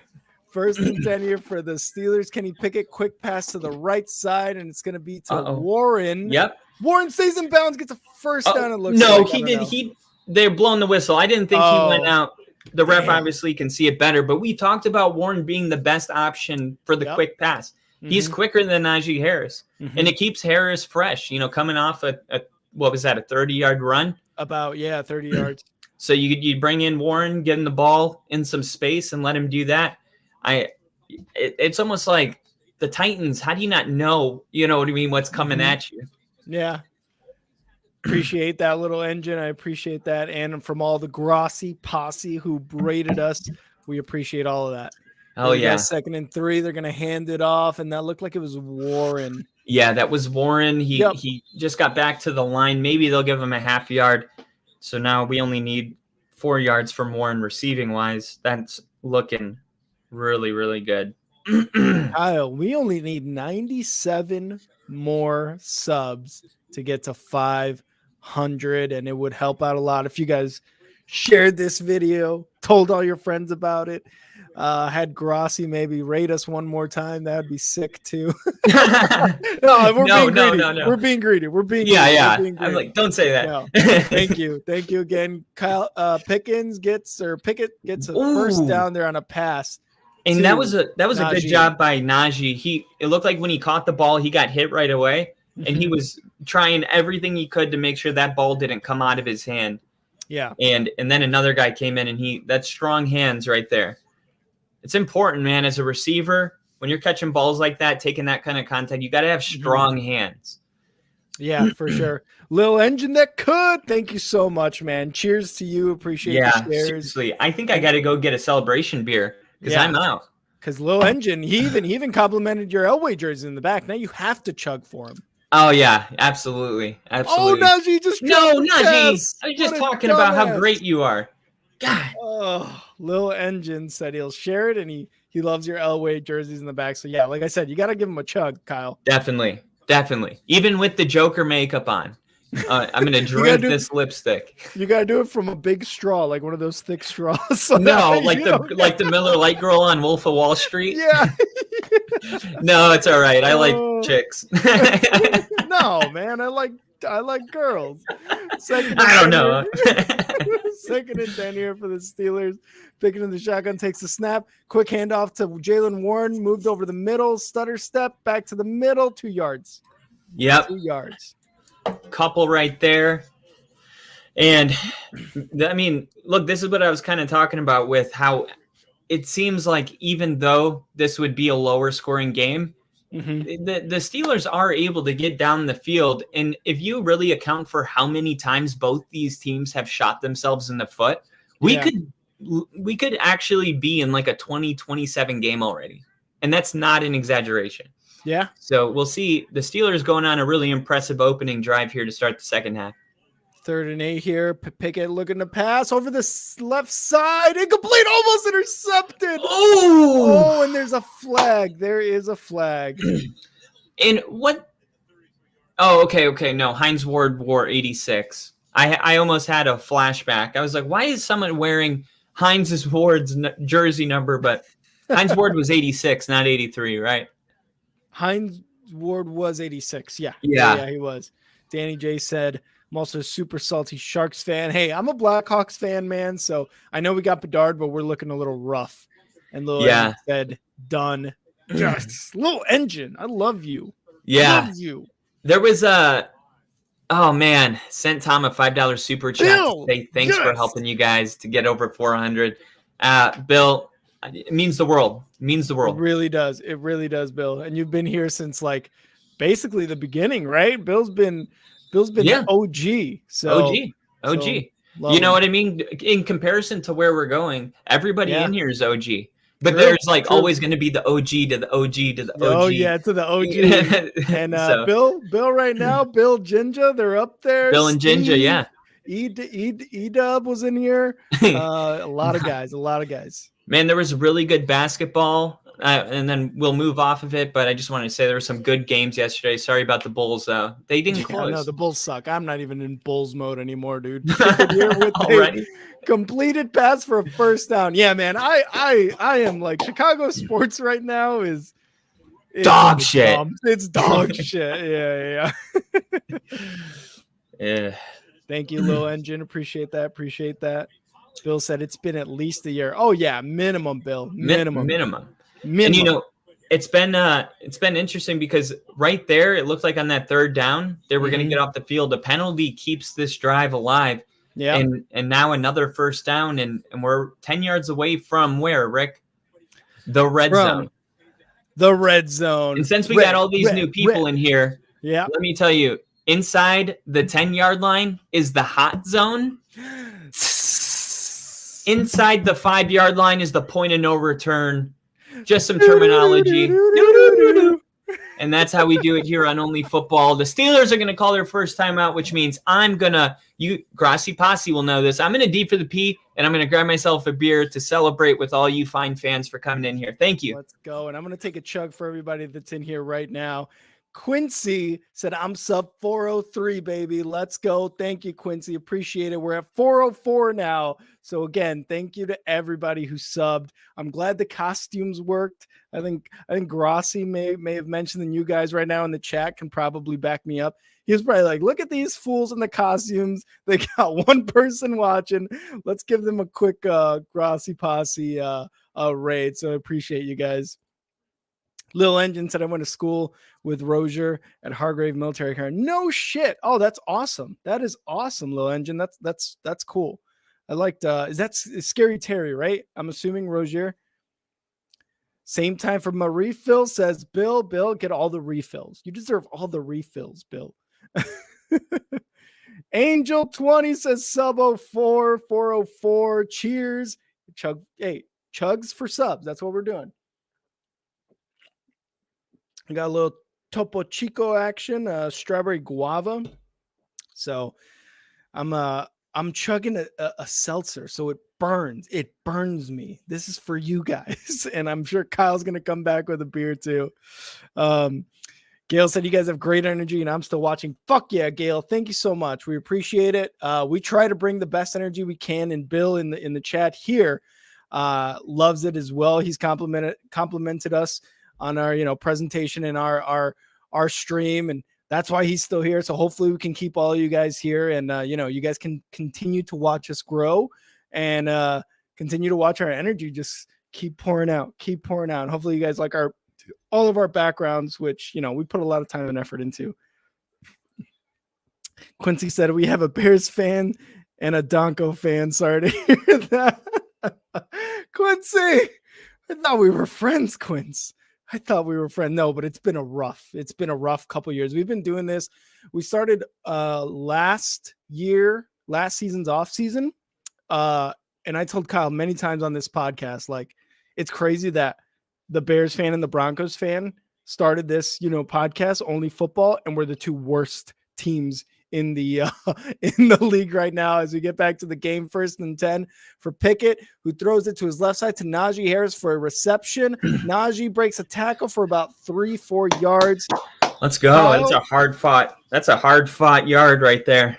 Yeah, Kyle, real quick, I gotta put your attention to these two comments. Angel 20, first of all, sub 404, awesome. Cheers. And Gail said, you guys have great energy, and I'm still watching. So thank you so much for the compliment. Absolutely, man. Appreciate all you guys that stayed in here. Mm-hmm. Obviously, I know how fun Grassi's channel is. I watch it when we're not doing this. So for you guys to stay means the world. 2nd and 7. Quick little end around to number 19 for the Steelers inside the red zone. That's Pickens. The Steelers. No. Pickens? No, Pickens is 14. 14, yeah. That was Austin? Maybe, yeah. I'm trying to see who it was. No, Pickens is 14, and 18 is Deontay Johnson. Yeah. Oh, okay. Yeah. 18 is Johnson. So the Steelers look like they are in the red zone. Austin. Pickens had the really good block. Look at that right there. That's a solid block beautiful. Right there. It's Not illegal either. No, and that's exactly what you want your big body wide receiver to do. Angel, yes, I am a Blackhawks fan. So I got Bedard. So, feeling pretty good about myself. Feeling pretty good about the Blackhawks. We might be good. Gail said, thank you so much for the shout out. Of course, Gail, thank you so much for the sub, for staying here, and for the compliment.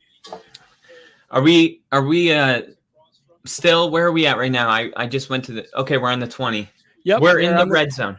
In the red zone. Oh, actually, but now we're not out of it. Now we're out of the red zone. Yeah. So no sound effect for this one. Kyle, we're at 405, baby. We're at 405. Let's go. 2nd and 12 here for the Steelers. Pickett in the shotgun, takes the snap, looking to pass, looking left. Quick little throw to Warren. He gets 8 yards. 8 yards. Yeah, this is good. And you know what? If you guys weren't here earlier when I talked about it, but I was saying, defensively, opponent rushing yards per game, Steelers are 27th in the league, giving up 137 rushing yards per game. And then you look at the Titans, and the Titans are ranked 16th. And passing is pretty much the same story. So, the over-under is the second lowest it's been in 10 years. Pickett to the end zone. Ooh. Touchdown, Pickens. Yes. Was he out? No, he was in. No, he was in. He was in. Touchdown. Pickens and Pickett. Pickens to Pickens, baby. He was in. So this is what I was going to say. Even passing, both these teams are not good at passing defense. So I'm like, okay, why is the over-under at 36 points? I think what it is, Rick, is that these teams lack the explosive. So it's not necessarily that they won't score. It's that it takes 10 minutes to score a touchdown. You know what I mean? Yeah.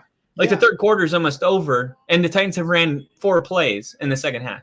Yeah, and it's almost like they did. Oh, it's incomplete. Oh no! Oh my God, you got to drag that foot, Pickens. You got to drag that foot. No. Real quick, I do want to say, just on a fashion word, the Steelers sweaters, they're fucking nice. They are really nice. Oh, those leather ones? Like those brown leather ones. Yeah, Yeah. they're super nice. Those are nice. It is Salute to Service Month. Because it's November now.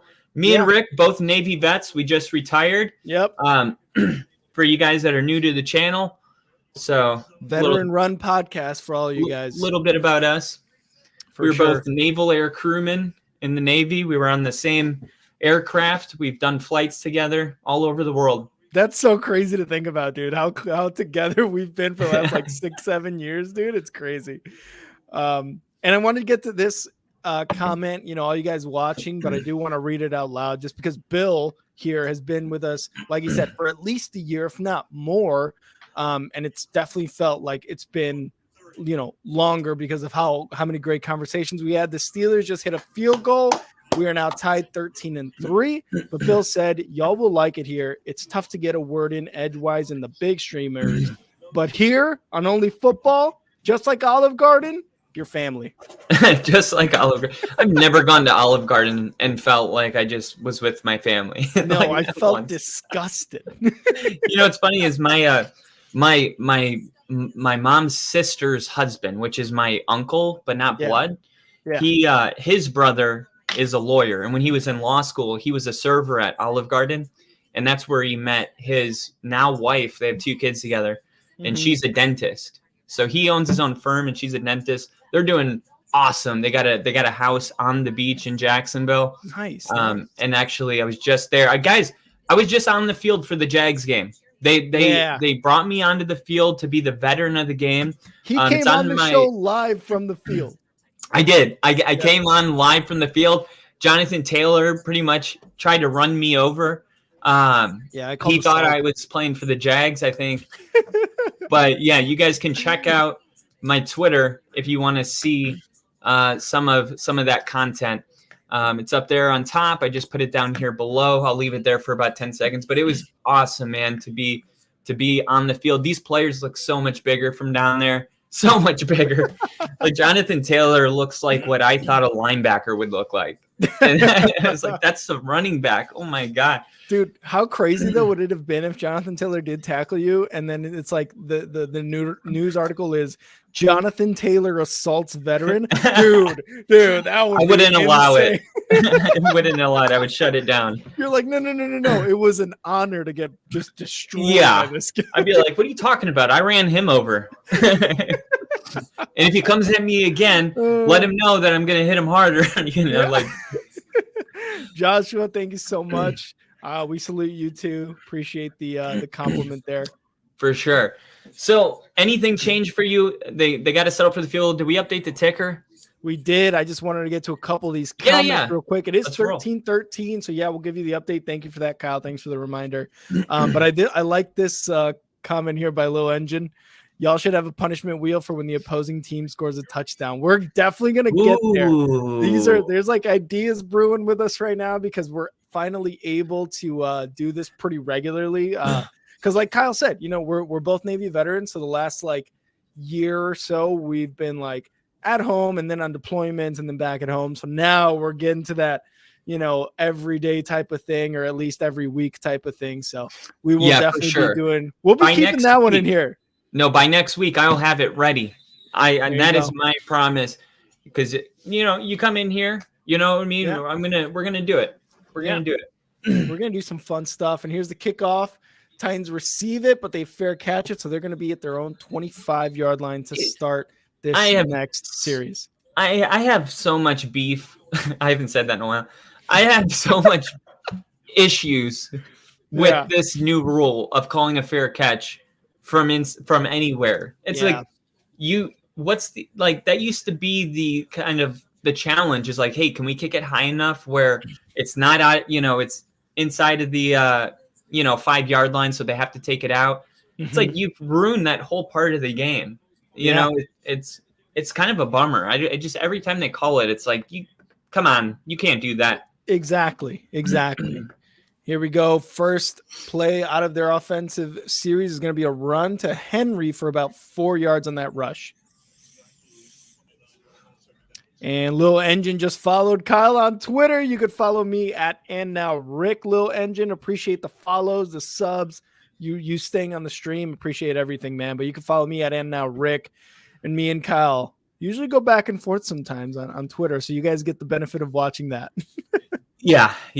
And dude, this is awesome. It's just like all settle. It's all kind of settling in. This is great. Yeah, this is really, really awesome. It just means so much. Really does. Yeah. Unfortunately for Tennessee, another offensive lineman is down now. They came into this game banged up at right tackle. Ooh. So they had to move. I think their left tackle was playing right tackle. Then they brought in somebody that's not on the starting lineup. So they were already banged up. And now they've lost 2 offensive linemen. I think they're legitimately running out of players. I'm really interested in who's coming in at this point. Yeah, I'm man, I saw that too when I was watching the stream before, hopping on. By the way, Lil Engine, thank you for following me. I will follow you back. That is a promise.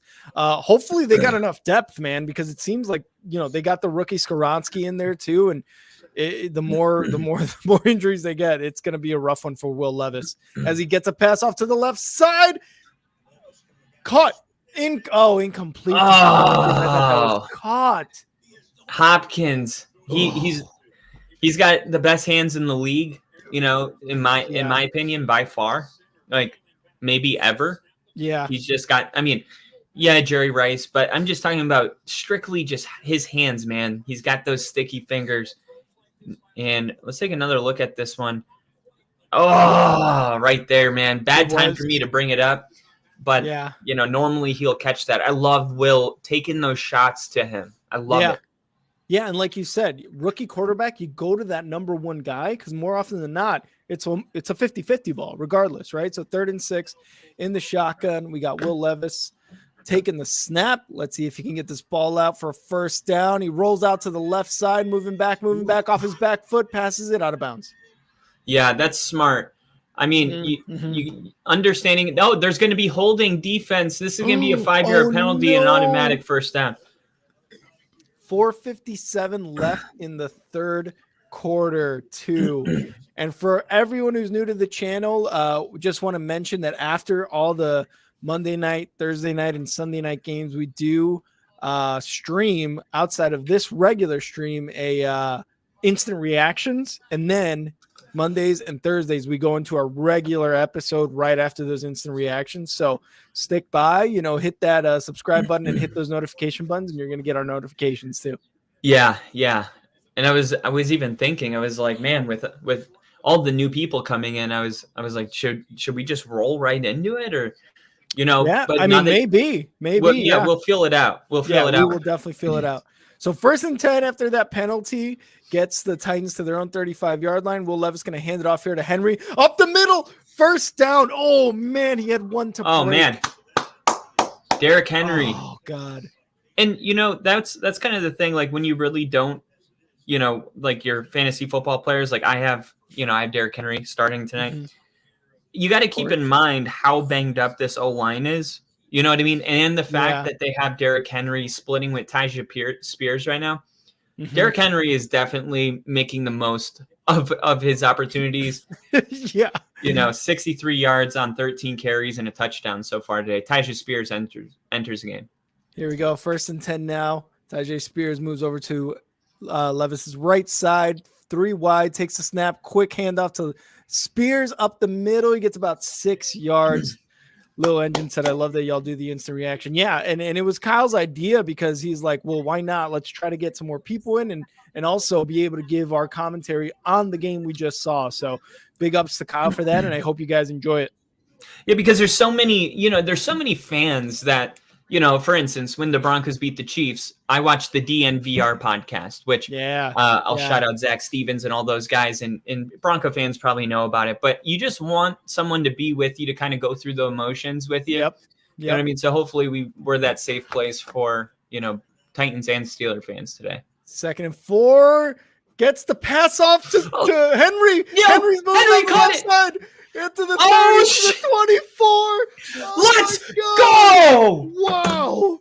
Let's Levis, go! in the middle of getting sacked, gets it off to Henry for about a 30-yard gain. Hell yes, dude. Wow. Are you kidding me? Wow. Holy shit, dude. Wow. Man, dude. I'm like really close to winning $1,700 right now. Oh my God! What do you need? All right. Well, first and 10 here. Yeah, I'll tell you talk at the about commercial. it after this play. Under center is Will Levis at the 25-yard line of the Steelers. Will Levis takes a snap. Quick handoff to Derrick Henry for about a yard here. And Low Engine said, "Kyle is a genius. Love this podcast." Thank you, Low Engine. We appreciate you being in the comments again and tuning in and staying here with us. Oh, right, dude, so you're close, dude. You're fucking close. I'm close. So Derrick Henry, I need, this is the one I'm really close with. I'm not even going to pay attention to that one. Yeah. The one that I'm really close to, I just need George Pickens to have 2 more receptions and Will Levis to, I'll tell you at halftime, because it's so in depth that I don't want to take away from the game to talk about gambling. You know what I mean? Yeah. Second and 9 here. Will Levis in the shotgun has 2 wide receivers to the right side, 1 running back to his left. Looks like Tajay Spears, and he's gonna take the snap here, looking to pass. Pressure from Pittsburgh, but he gets the pass off. Wow. And gets about 3 yards. And that player right there, Burks. Oh, and it looks like he's a little shaken up getting off the field. Treylon Burks, probably infamously the guy that they drafted to replace A.J. Brown. Yeah. Which, by the way, you just can't replace A.J. Brown. That was such a bad move. I mean, bad move. Such a bad move. Look what A.J. Brown's doing for Philly, and Burks just hasn't really been that breakout guy, but. Angel saying, who do we want to win? We both took the Steelers to win. I don't really have a dog in the fight, to be honest, but I thought the Steelers would probably take care of business at home. Here we go. Quick screen pass. Oh, that's going to go for negative yards to about the 30-yard line. They're looking at a 3rd and very long here. Angel, I think we both took the Steelers. I'm loving Will Levis, though, man. It's getting to that point where I'm like, I think I want Will Levis to win over Kenny Pickett. Yeah, I really do think that, like, just his overall kind of swag that he's come out with is really impressive. Like, the moment just doesn't seem too big for him. Yeah. There were guys that like Colin Cowherd, right, that were like really ragging on him because he was taking bathroom selfies, like flexing. and I was like, dude, I don't really like that either, but who cares? You know what I mean? Like, why do you care so much? Kick is good from 48 yards for Nick Folk. I was going to pick him up in fantasy, and I didn't. He probably has like 10 points now. But, like, what does it matter? Like, that stuff doesn't matter, but it's also like the Chase Claypool, Juju Smith-Schuster, TikTok dance stuff that was like, okay, it's starting to get like that. What were you going to say, though? Okay, so I did think that this game, at some point, I thought the Titans were going to have 16 points. Yeah. And so I had the final score Titans 23, Steelers 20 for the correct score. So that was $1 that pays 96. Oh no, it's Steelers 23, Titans 20. Oh no. Oh, the Steelers. Well, I mean, it could still happen. It could still happen. A touchdown and a you need Kenny Pickett to throw 2 touchdowns, right? For the Titans to get 20. Oh no, it's literally impossible. Yeah, because you can't score 4 points in football. Who cares about that one? Let's talk about the fun one. Yes, let's talk about this one. Everybody pay attention. All right, so here we go. This is for $1,700. That's a lot of dollars. That's a lot of dollars, okay? So far, what's gone through is where I'm trying to get to it. Sorry. Here it is. Derrick Henry, anytime touchdown. Done. Najee Harris, anytime touchdown. Done. Derrick Henry, 80 yards rushing. He has 64. Okay, so you need 16 more. Okay. 16 more rushing yards. Najee Harris, over 44 rushing yards. Done. Will Levis, 200 passing yards. He needs 30 more. Oh, okay. So that one is really, really close. And then, so basically, I mean, if George, how many catches did George Pickens has? Because I said he was going to have 5. Let me double check here.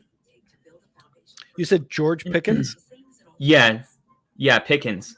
Okay, let me And see then if I can. to win 200, He's all I only need got. is Kenny Pickett to have 100 passing yards and Deontay Johnson to get 10 more yards receiving. So it looks like George Pickens only has 1 reception. You need him to get 5. Yeah, that one's Okay. probably unlikely, but here's the one that's probably the most likely. Derrick Henry under 72.5 rushing yards, but Okay. over 70. So I need him to get 70, but not 72. And then Will Levis to have 8 rushing yards Yeah. and only 30 more passing yards, and George Pickens to have 40 receiving yards, and then that's $1,700. We got a whole quarter of football, and I'm telling you, there are great vibes going around right now. Great fucking vibes. As Titans here kick off the ball, and it looks like it's going to the end zone. So the Pittsburgh Steelers will start off their next series at their own 25. 19 seconds left in the third quarter. Again, just want to say to everybody tuning in, thank you so much for tuning in, subbing, turning on notifications. This has been an awesome night. And, it makes these costumes a little bit less ridiculous. It makes us, that's what brought the people here. I think I was telling them, Kyle, I was like, I think Grossi saw that we looked ridiculous and was like, all right, we got to help these guys out. Hey, whatever it takes. Whatever it takes. Let's get Pickens involved here. Here we go. Pickett with a yes, there he is. Pass. So what they did is that on that play action, they brought Pickens over. That was a layered play. So you had to check down the running back. Then you had Pickens, who was trying to get behind the linebackers. And I thought they were going to be able to hit him. And he just decided to go with the check down right away. Yeah, for sure. And this is something, he's doing that. I wish something that, even though I haven't seen Justin Fields do it in the last couple of weeks, is something that I wish he would do, was hit the check down a little bit more instead of waiting for a play to really kind of, I guess go through, because there's no options for him to throw and the line sucks and he's getting collapsed. The pocket's getting collapsed. I wish he would do something. So smart play on Pickett. But yeah, you kind of want to your bet to win here. Yeah. And if you guys are new here, there's what makes it so complex is I only do $1 bets, but I basically do, like today I have 8 different active bets in this game, all worth $1. So nice.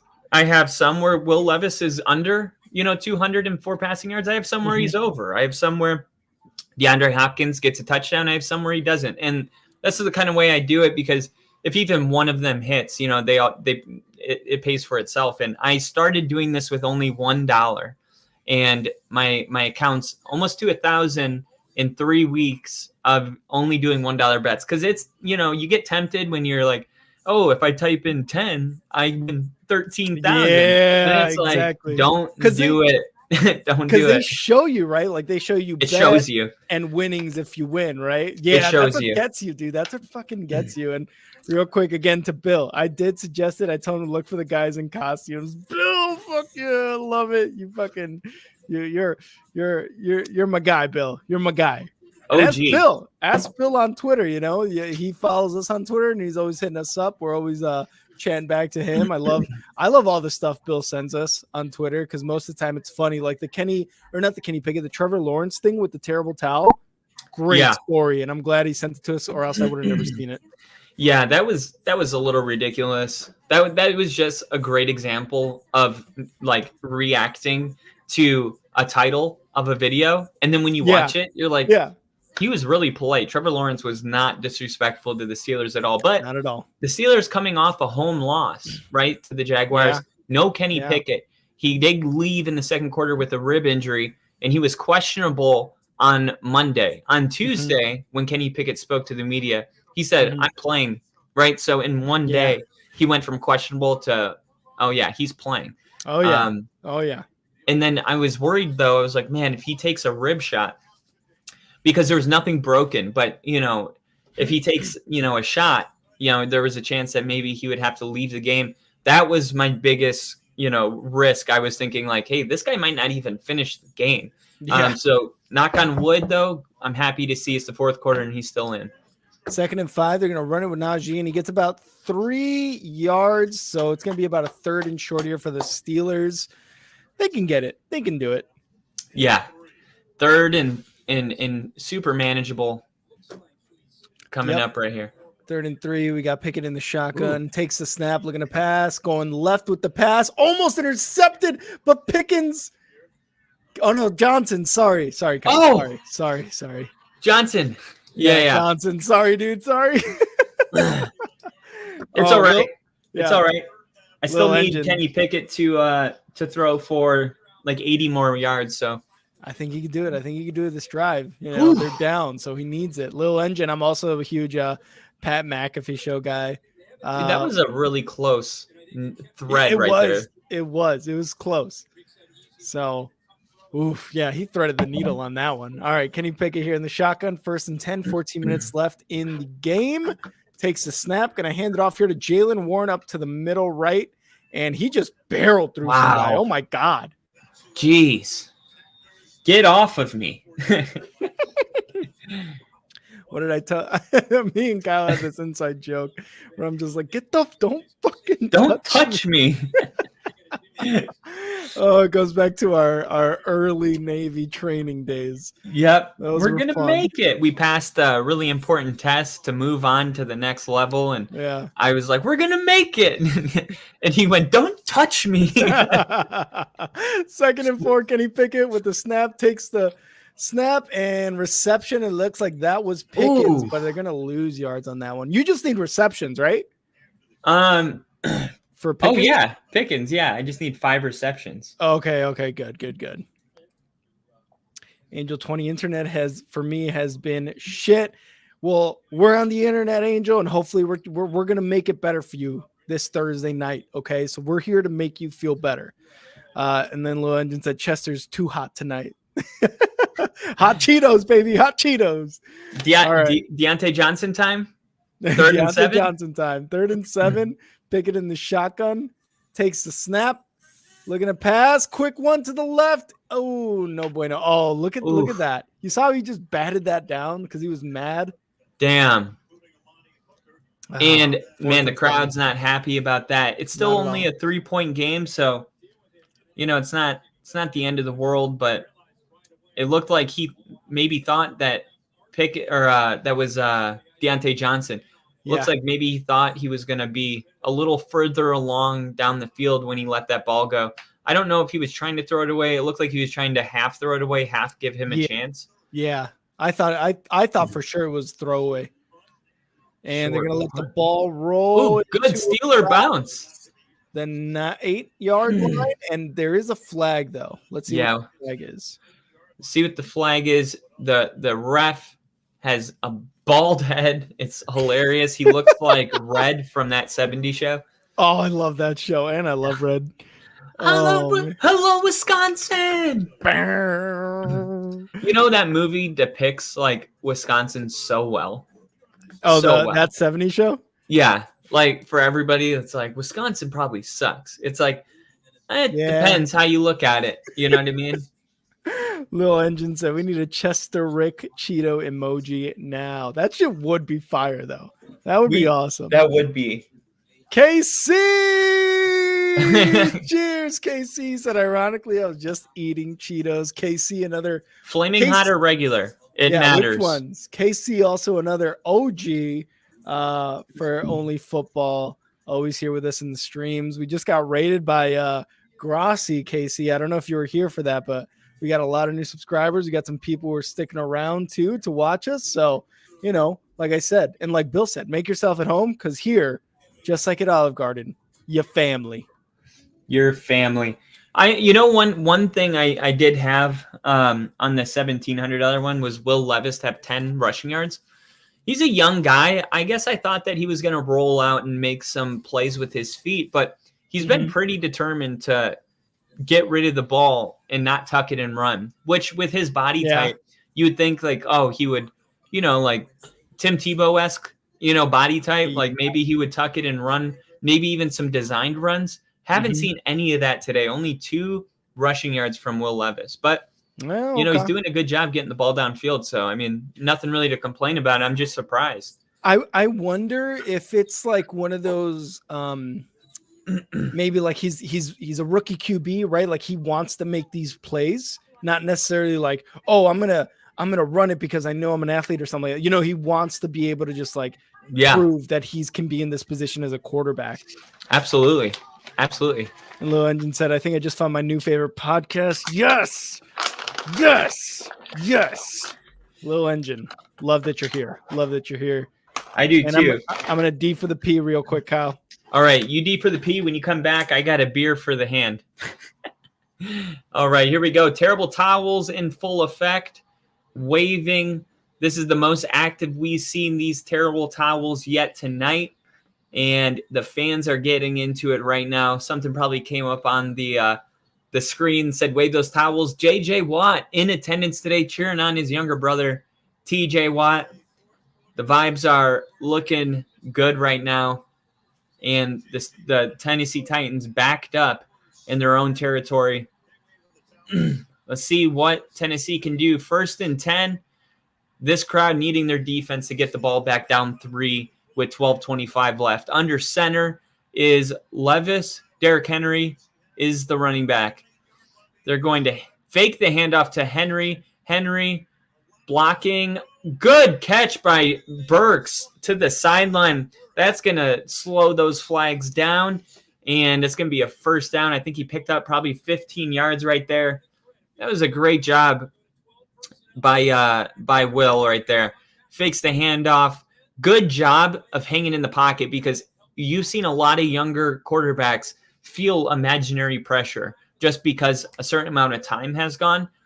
In this case, about 4 seconds went by and there was still no pressure, and he didn't look shaken at all. He just stood there calm, confidently threw a really good ball to Burks, and here we go. Clock stopped at 12 minutes. Now it starts. Ball on the 30 or 29-yard line. And Levis in shotgun, Derrick Henry next to him. DeAndre Hopkins lined up in the slot. Burks to the bottom of the screen. He's going to hand it off to Henry, who's going to pick up 3 yards on the carry. Henry, his jersey looking about as grass-stained as you would expect. Henry's jersey is always so tore up by the end of the game. If I could get any game jersey, it would be Derrick Henry. I love Derrick Henry. Those pages where it's game worn jerseys for sale or whatever. Every game worn jersey from Henry is legit, and you know it. Yeah. 2nd and 6, Levis under center, going to take the snap, going to hand it off to Henry, going up the left side, gets a first down. Great spin move there to get the first. Yeah, that was a hard run right there. See, KC said, I was watching Grassi, fell asleep on the couch, saw Kyle's face in the thumbnail, and woke up and came over. Yes, love it. Edub is saying Music City Miracle version 2. Let's go. Yeah, and I'm in Nashville right now, and I can tell you these guys love their Titans. They love their Titans. They do. Yes, they do. Here we go. 1st and 10. Will Levis on their center. They're at their own 39-yard line. Derrick Henry in the back. Going to fake the snap with some pressure, and he's just going to throw it away. Good call. There was a lot of pressure coming. A lot of pressure. Threw it. Let's see. The ref saying something about an ineligible receiver. Was there a flag? Oh no, he was saying Derrick Henry was an eligible receiver in case somebody thought it should have been intentional grounding. Yeah. Yeah, not intentional grounding. Derrick Henry was right there. Dude, what a great play by Levis there. Just getting rid of the ball in a safe place. Yeah, honestly. 2nd and 10 here. Will Levis in the shotgun. Takes snap. Quick pass to the right side to Tajay Spears. Up the right side for about 2 yards on that play. If it's not a negative play, it's a positive play. Thanks, John. They are taking time off the clock here. This 3rd down is pretty big for the Steelers, trying to get off the field here. We'll see if they can convert. If they convert, Kyle, do the Titans score on this, whether it be a field goal or a touchdown or anything like that? I wouldn't say that. No, I think at some point the Titans end up punting this football. Okay. But I think it's possible that they do convert here. And that's a false start. It looks like on the left side of the line. Levis no just call. Over. Ooh, and it looks like live ball. Live ball? No? Dude, these refs are missing these calls more than ever. How often do we see left tackle or right tackle jump early? And we saw the Steelers doing it, and I think it was Lane Johnson. Who is like always doing it every play. And they're like, no, that's perfect timing. And it's like, no, not if the ball hasn't moved. It's not perfect timing if the ball didn't move. You're cheating. That's cheating. Like, you're not allowed to get a half-second head start. And it's weird that we can see it on TV, but the refs that are on the field don't throw it. And Kyle definitely does not have strong opinions about that at all whatsoever. So,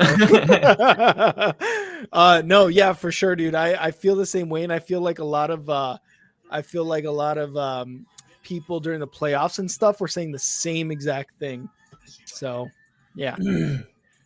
Josh White, I see it every game. Tackles always jump the snap. Yeah, see, even Josh White's he's noticing it. So do you think this game has overtime? I can smell some overtime here. I can smell it. It's cooking. It's cooking. You think we get some free Thursday night football? I think we get some free Thursday night football for the second time this year. And if Casey says you look better, you get to see Kyle look just like this for free for some more Thursday night football. I tried my best. I wanted to impress. What was Steve saying that one time? He was like, so it was the Sunday, because we also stream like Sundays, all the games usually on here as well.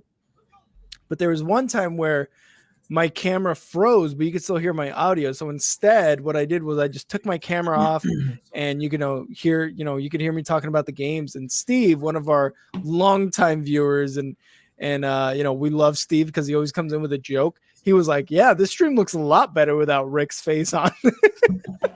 I was like, "Damn, Steve. That's messed up, fucking Steve. Coming in just off the top ropes, the top, the people's elbow on me." The people's elbow, the people's eyebrow. Everything. Can you smell what the rock is cooking? Dude, I'm so fired up, man. When in doubt, always impress. Note taken, Kyle. See, there you go. When in doubt, always impress. Did I say that? Because I'm not even sure I know what that means. Here's the thing. Sure. No, I'm one of those people that if I don't understand something, I'll ask what it means.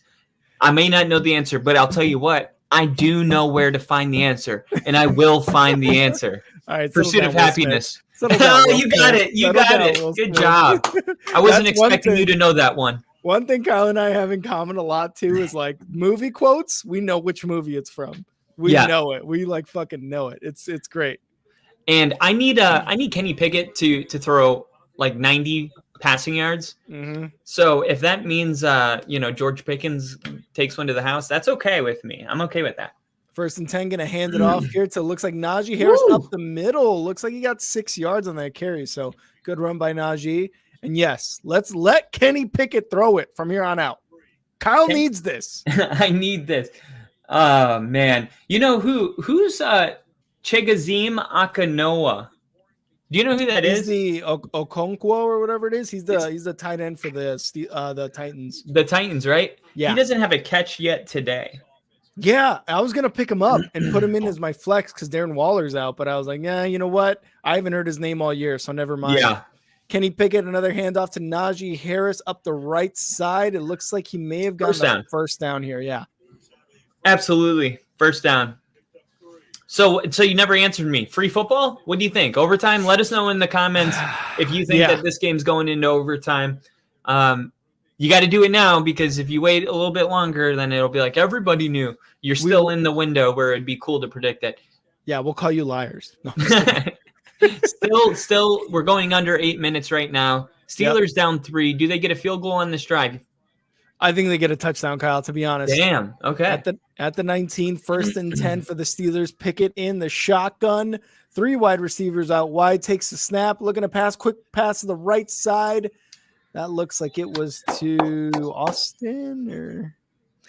Yeah, I think what the Steelers are really trying to do is it's either Pickens or Deontay Johnson. It looks like they're focusing most of their attention on Pickens in this specific game, which in turn, wide receiver number 3 is having, a pretty big game. Yeah.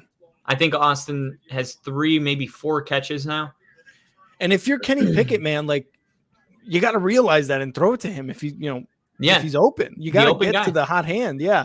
Here we go. Takes a snap. Pickett to Jaylen Warren for a rush. Ooh, misses a couple tackles there, and the line's going to push him for about 3, almost 4 yards. It'll be a 3rd and short here. 3rd and short coming up, and the little engine. You said something about impressing, Kyle, so I added the when in doubt. Okay. There we go. I'm a little slow. You guys will find out. I'm not one of those people either that pretend they know something. Like when I don't know, I'm like, what do you mean? Because when they laugh, they laugh a lot and they're like, oh, yeah. I agree. Like, no idea what I just said. Here we go. And it's going to be an end around. Oh, just gets it. Wow. Warren gets the first down and more on that carry. Great job, Warren. Going down in 6 minutes. We're going to go under 6 minutes after that play. And this is a really good play. Everyone's thinking it's going to Najee up the middle. They do a little end around. They have 2 tight ends on the left side that both pick up their blocker. The safety for the Titans prevents something worse from happening, but that's a great play. A little misdirection there on 3rd and short. Great decision by Warren to cut it when he did, or else he may have not gotten that first down. So 1st and 10, Pickett the pass. Going to the left side, Johnson missed the catch. He keeps throwing it high. Yeah, that's why does he keep doing that? 5th time doing that. Ugh. Josh White is saying, I think the over-under is 36. I'm going to say 1 more touchdown. No OT. So no free football is that's what Josh is saying. Okay. 1 more touchdown. And we're gonna end this game right at the over/under. I'm gonna say there's a field goal. I'm feeling overtime. This feels like overtime. I think it may be 19-19. And Josh, specify who gets the touchdown. Here we go. Hands it off to Najee for a 3-yard gain. So Josh, let us know who you think is going to get the touchdown here. Angel I will say this. I'll let you finish first. Angel said, I'm a little slow as well, Kyle, so I feel you. Thank you. I'm not alone. One thing to keep in mind, at least offensively, is if you're Mike Tomlin and you want to run the football and take all this time off the clock, that's all right. But keep in mind that if they end up having to punt, you're really hurting yourself. You know what I'm saying? Mm-hmm. Like, I understand it, but you're really banking on a first down here. 3rd and 6 to Pickett. Complete to Johnson. Yes. What a catch. Didn't overthrow him that time, baby. Did not overthrow him that time. Wow. What a pass on 3rd down. Johnson makes it. And those are the spark plays Kenny Pickett does to leave you hanging on. That's the Mitch Trubisky coming out right there. Yeah. Like, hey, look what I can do. And it's like, well, you missed 3 receivers today. Now you're going to throw that on the biggest play of the game. Yeah. He had a lot of clutch moments last year. Remember Week 18 against the Ravens, that touchdown to Najee Harris? Yep. Let's see if he's got another vintage moment. Jaylen Warren gets a tackle, shut it into the 20-10, 5 touchdowns. Oh my goodness, did he get it? Warren touchdown. I think he scored. I think he got it. I think he got it. We'll see if his foot went out of bounds. Will Levis looks like a man on a mission. I love it. 1st and goal. They're calling it 1st and goal. Let's see. Let's see. 1, Yeah, two. he's out. Oh, right there. Right there. They're That's that as close. close as you can get, though. They're that close. What a run by Jalen Warren. Look, up the middle. Nope. He's going to shed that block right there. He's going to make a tackler miss, get all the way to the right side, and just that close. That is awesome. So this is really interesting because if they score, assuming they score and get an extra point, Tennessee's going to have to score a touchdown. A field goal wouldn't cut it. So this is huge right here. Let's see if this defense can stop them. I think they might even pass it here. Nope. Najee up the middle. No, does not get it. He is down. For sure down. And are you calling timeouts if you're Tennessee? 441. No, not yet. Because you're gonna get the ball back. You're gonna get the ball back. If you can hold them to a field goal here, that would be ideal. You don't want to call these timeouts. This is if they run it on second down and they lose a yard, I'm calling my timeout right away. But you don't want to waste it if they're just going to end up scoring anyway. Exactly. You know what I mean? Yeah. But you also need some time left. So here we go. 2nd and goal. And it's going to be a direct snap. And it looks like there was a lot of movement there. That's a flag. Flag is down, and they're going to say it's a false start because they blew the whistle before the play was snapped. So that is a monster penalty for the Steelers, potentially putting them out of scoring range. False start. Yep. And that's just been the game for the Steelers this game. It's just been penalty and like the worst situations, and this just adds to it, man. It just adds to it.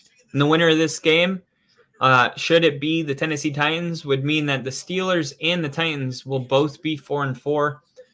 That's a big swing. If the Steelers win, they move to 5-3, and the Titans move to 3-5. This is a really important game at this point, halfway mark in the season. Let's see if they can get it. 2nd and goal. Now they're at about the Flag 6-yard line. Snap. Oh, he dropped it. Oh, my God. Deontay Johnson dropped it.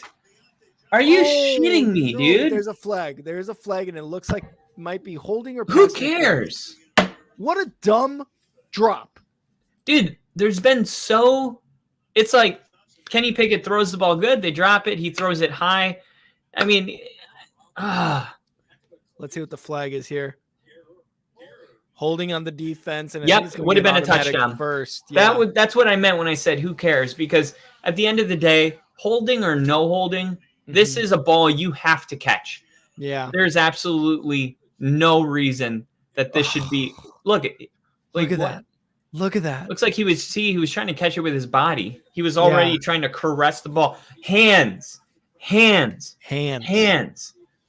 Outstretched, strong hands. You don't wait for the ball to come to your body, especially on the goal line. Somebody could be on top of you and bat it down. Stick those arms out and secure the ball. Yeah. See, Pickett here with the pass, and it's going to be a touchdown. Deontay Johnson makes up for it.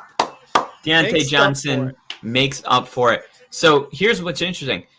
The Tennessee, should they score, you know what I mean, assuming that they can maybe drive down and score. And Will Levis, by the way, this is a monster moment in this young man's career.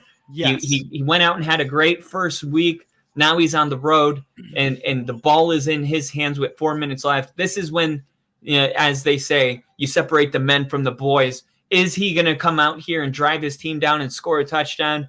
Is he ready for this moment on the road in a hostile environment? Should he get the score, they're going to be up 23-20 pending this extra point. The Steelers may have a chance to send it in overtime at 23 a pop.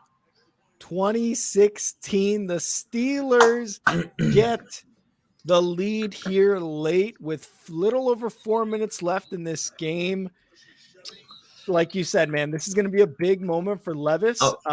Can he do it? I don't know, because this Steelers defense is going to be like on his ass. This is a big penalty, because if this is going to go against the Steelers here, any kind of unsportsmanlike conduct, this will be enforced on the kickoff, which means that they will have to kick the ball off from the 25-yard line, which means you're getting Tennessee really good field position. Yep. Just like you said, just like Kyle may as well be the fucking referee of the NFL right now. No, I wouldn't say all that. Okay. I can Like, do he it got that. from my cozy chair, but He out got there that on from the the field. tee. Well, And we got, I didn't know who the penalty was going to go against. I was just saying if it does go against Steelers, that's massive for yeah. field position, and I'm really excited for this Will Levis moment right now. He gets to come Absolutely. out here and you know what? If I'm him right now, I'm already like you got to know. I mean, if you're the Steelers, you got to know it's Hopkins. Hopkins, Mhm. who's his guy? Because Yes. when a quarterback is young and he's in a pressure situation, what's his security blanket? We need, like, if it were the Chiefs, it's Travis Mhm. Kelce. It looks like for the Tennessee Titans, it's DeAndre Hopkins. I think that, as long as he doesn't do anything dumb, Mhm. possibly forcing a ball to Hopkins that gets picked, this could be his first pick, trying to force it. But, he's got to go out here and trust himself and make good decisions. But I do think Hopkins is probably the guy that he wants to get the ball to. 100%. And I think he knows that too. Like, he's sitting there and he's like, okay, I threw 3 touchdowns to him last week. I Yeah. can do it in this drive to win the game. I've got 4 minutes left. I've got all 3 touchdowns. I don't have to rush anything. And I know that he is going to be like my safety net, right? In a way, him or Derrick Henry, one of those guys is going to be a safety net. Both of those guys probably will be a safety net. So we'll see how he does here. And I just want to give a shout out to Tyler in the chat. Cheers. Tyler, what's up, dude? For everyone who's new here on Only Football, Tyler is our resident Packers fan. Kyle's only half a Packers fan. So I'm a 25%. I'm a 33% a Packers fan. I wouldn't say half. My blood's orange and blue, navy orange. And you know what though? I was born in Wisconsin. All of my family are diehard Packer fans. I was at Lambeau Field for Brett Favre's last Packer game as a Giant. I will always love Lambeau, the Packers, the songs, the music, the cheese, the beer, everything. But when the Broncos and Packers play, you find out real quick who I like. And it's a really interesting story. I'll tell you guys another day. How did I become a Broncos fan? It's a pretty magical story. And it's a good one. We'll definitely, with all these new people coming in, have to probably do a little, allow me to reintroduce myself. My name is Ho. H to the O. You all know, as a Bears fan, Tyler is also our resident Packers troll to me. Oh yeah. But he'll root for me. I'll root for him sometimes. So we'll get there. I haven't been sick in probably 7 years. Mm-hmm. Even when I got COVID, it was like not really that bad.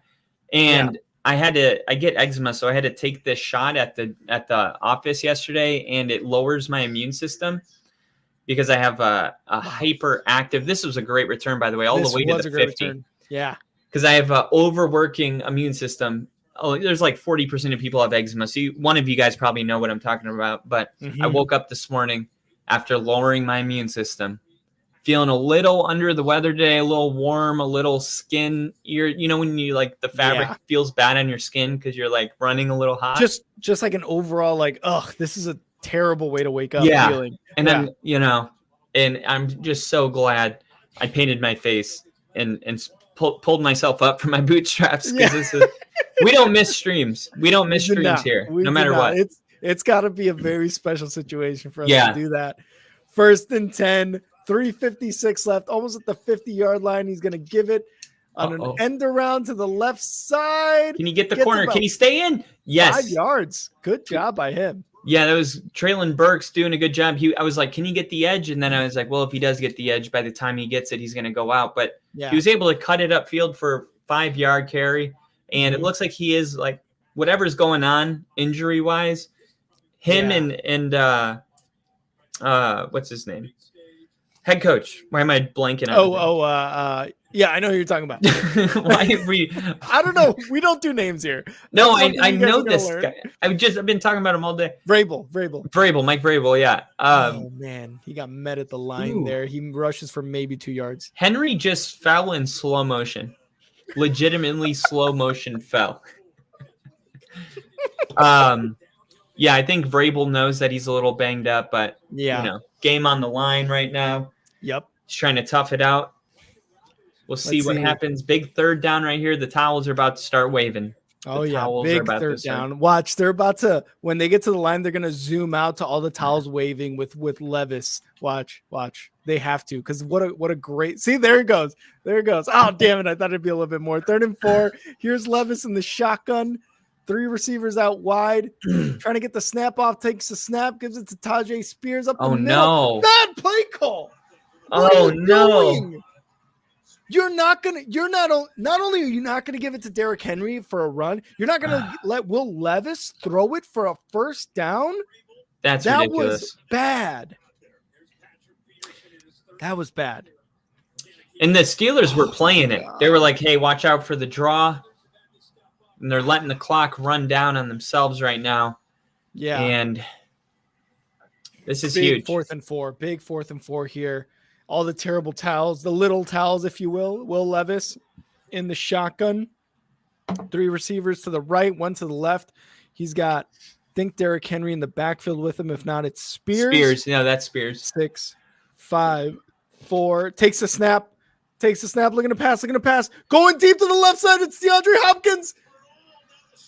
Oh, it's not. It was Treylon Burks, and he missed the pass, and he's down on the field. He is down on the field. We were just talking about his injury. Yep. Oh, no. He fell hard on his back there. Yeah. I would have liked to see, if you want to take a shot like that, I would like to see it on 3rd down. And right here, I mean, I'm pretty sure they were probably thinking, oh, no. Yeah. Oh, it's like as soon as he went down, it looked like he might have had the ball, and then whatever that pain was.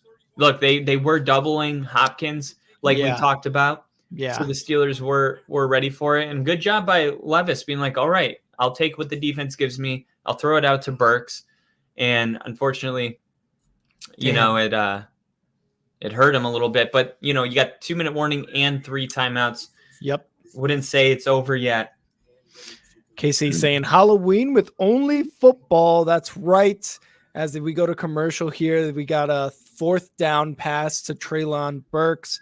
Incomplete. So it's going to be Steelers ball coming back. But yes, Casey, football, only football. Halloween on November 2nd. It is Dia de los Muertos for all, the Hispanic people out there.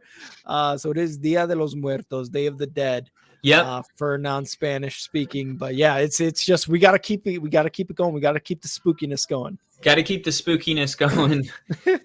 Casey said, "I look at Chester and I get the munchies." How do you think I feel? Casey?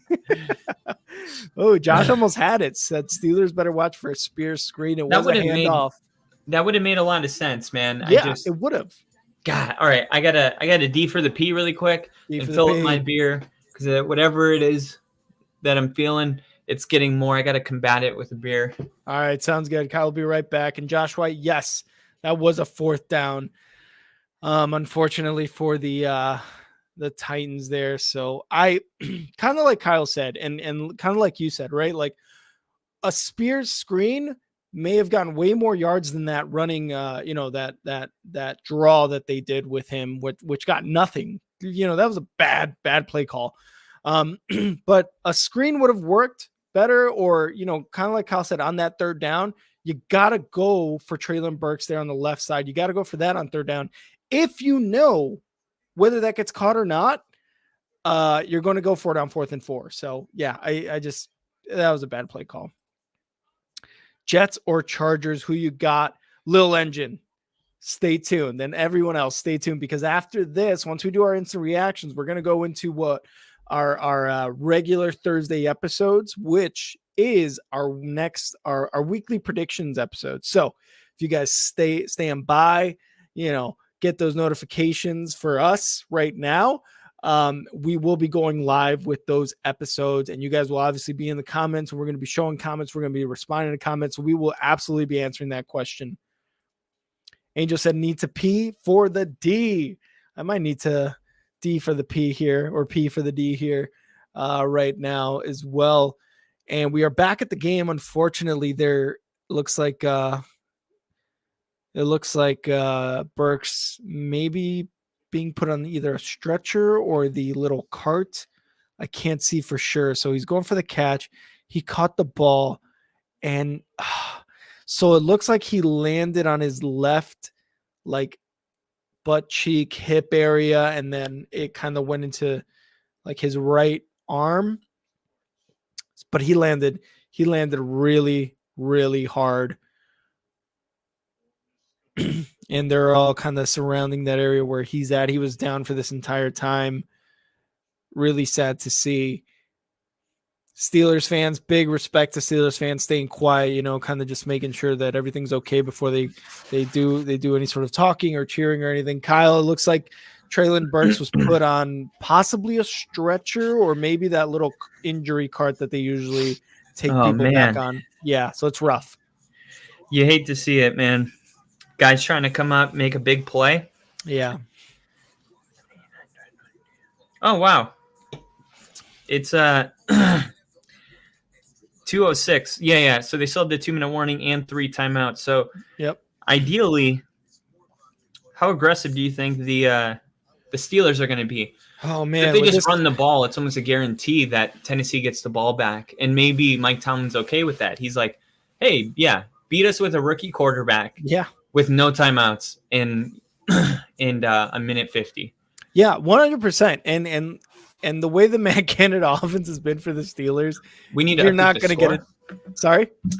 I think we need to update the score. Oh, do we? Oh shit! Hold on, I'll do the banner. There we go. There we go. Good looking out. Yeah. Thanks. You need to update the score on the stream. Yep. Thank you, Lil Engine. Appreciate that. But yeah, I think with the Matt Canada offense, the way it's been going, you're definitely not going to pass the ball. And like you said, if you're Mike Tomlin, you've got a 20-16 lead right now. Like they need a touchdown. You know they need a touchdown. You're absolutely going to run the ball. And even if you can't get that first down, you're going to put it away because like I said, they need that touchdown. And your defense already stopped them once on fourth down.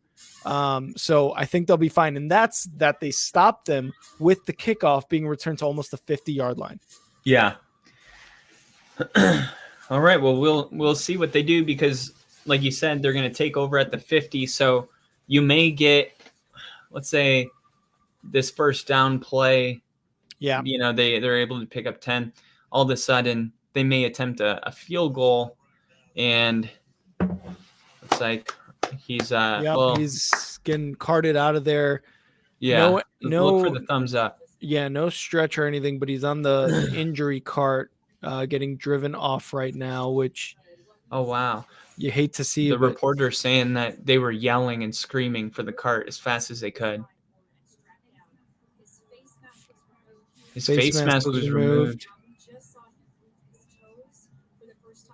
He just moved his toes. You know, this is such a violent sport. Yeah. And, you know, it's just a reminder of what these players, you know, I mean, yeah, they're well paid, but they're also sacrificing like their life every time they go out there. Lil Engine said, I'm on it. I saw it and got excited for a second.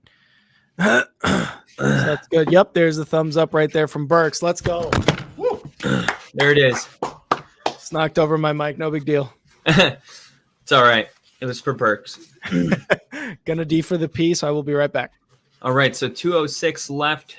Mike Vrabel still with all 3 timeouts. We'll see how aggressive the Steelers go here. And first and 10, Pickett in the shotgun. He's going to hand it off to Harris. And a big stop by the defense. He's going to lose 3 yards.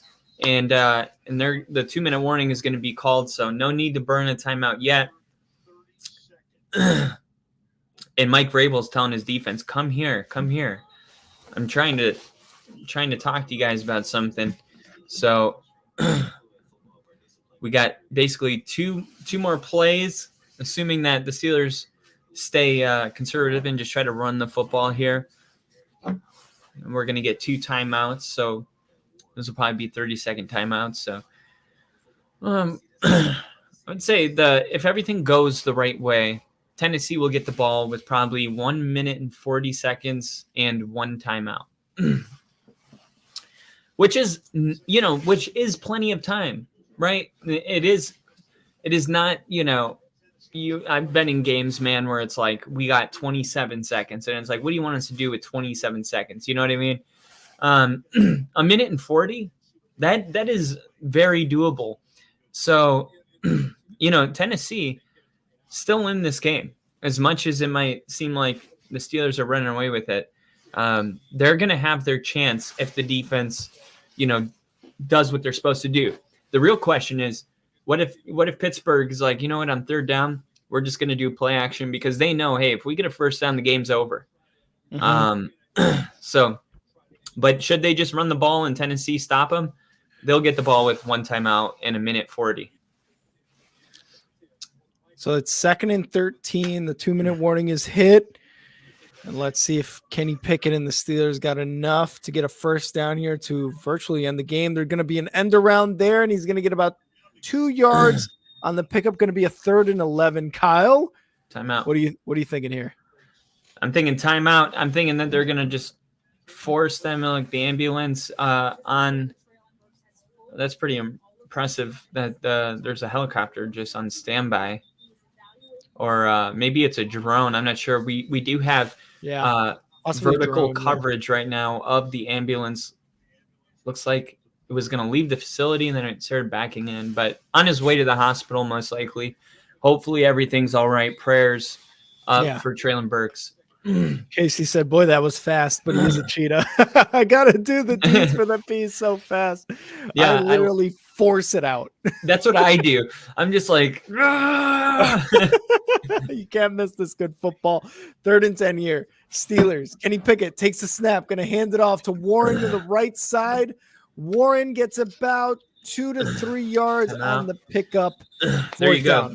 So that was a pretty accurate prediction. So Tennessee will get the ball back with 1:40 and a timeout. Josh, are you a Steelers fan, Josh? You may have said it during some of the raid, but let me know if you are. Yeah, we do have another Steelers fan, Liam. Liam.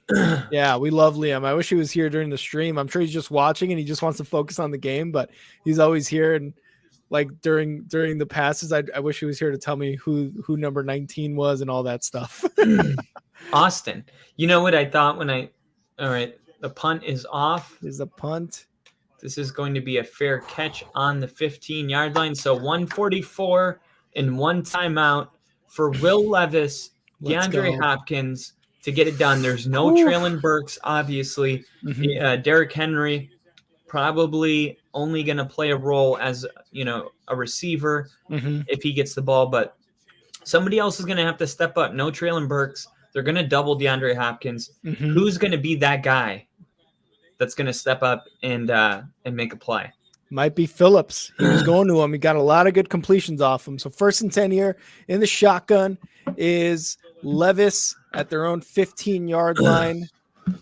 3 receivers wide, takes the snap, looking to pass, looking left. Quick pass to the left. It almost intercepted. Oh, my God. DeAndre Hopkins became a defender on that one. Good job by Hopkins. Wow. Josh actually called it. He said he is a Steelers fan. He said earlier, about like 6 minutes ago, he said, I think they get the ball back, though I hope not. But here they are. Wow. Yeah, I'm just rooting for whatever it takes to get this game to overtime, to be totally honest. Yeah. I want to see a quick score from the Titans and a field goal, 23-23 overtime. That's what I want. 2nd and 10 here for Levis at their 15 in the shotgun, takes the snap, looking to pass over the middle, quick pass to Phillips to about the 28-yard line. And you were just talking about Phillips. They're trying to get him off the ground. Levis loved the sense of urgency, understanding, the situation, holding on to that timeout. Takes a snap, looking to pass, and sack. Lunch, baby. Get up. Getting up as quick as he can, handing the ball to the ref, bring everybody back. It looks like Vrabel's going to burn that timeout. And I like this for a couple of reasons. Number one, to really line up and have a play, you're going to snap it at 1 minute. Number two, if you're snapping the ball in that kind of a hurry, how good is this play really going to be? Yeah. You know what I mean? So it's not only that, but you're potentially wasting a play. So, yeah, it's not ideal to burn the timeout right now, but, I think it's the best thing for the team. I agree with this timeout. Yeah, and even Josh said smart timeout for sure. So let's see what they do. 2nd and 18 after that sack of Levis. He's in the shotgun. They're back at their own 19-yard line. Levis has 3 receivers out wide, 1 tight end, 1 running back to his left side. Takes the snap, looking to pass, looking over the middle, rolling out to his right side. Quick dump off, looks like to his tight end, and it's going to get about 6 yards there. Yep. And he's saying, wah, wah, I don't want to hear it, crybabies. No, that's there we go. Good Takes job. A snap over the middle, incomplete. 53 seconds left. Oh shit. So that brings up 4th down. 4th and 7, yeah. And let's see what Will Levis has. Let's see what the Titans have. 4th and 7, 4-7, 47. Remember, DeAndre Hopkins had he's got game-winning touchdowns. He's super clutch. Yes. On that last play, he looked left, saw Hopkins, didn't look back. I think he's got to try to. I think he's got to try to look back. So on that last play, at the snap, he looked left, which is where Hopkins was lined up. But then he like just kind of like stopped looking that way. Yeah. But Hopkins is the kind of guy to be like, okay, let me find space, right? Like he's a very high IQ receiver. So just because, it's not a great first look, I would like to see his head kind of turn back one more time to keep an eye on that side of the field before the check down. Just because, man, Hopkins is that guy. He really is. Like if he's covered up, give it 2 more seconds, and he had it. He had that time. 4th and 7. Titans have 0 timeouts left. Angel. 4th and 7. In the shotgun is Levis. 3 wide receivers out wide. 9 seconds left on the play clock here. Levis takes the snap. He's looking to pass. A little bit of pressure from the Steelers over the left side. Incomplete pass. Yeah. Steelers are going to win this. Oh, wait.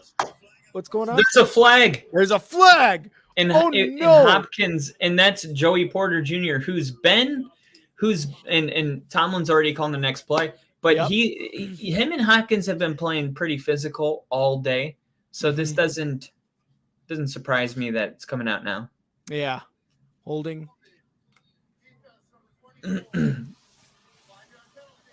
First down, 49 seconds left. Like you said, Porter Jr., physical all game, and that's kind of who Porter Jr. is too. He was physical with the Ravens when they played a couple weeks ago too.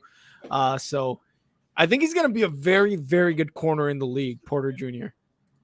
Yeah, no, he will be. He's, he comes from blood, that Hall of Fame blood. 1st and 10 at their own 35.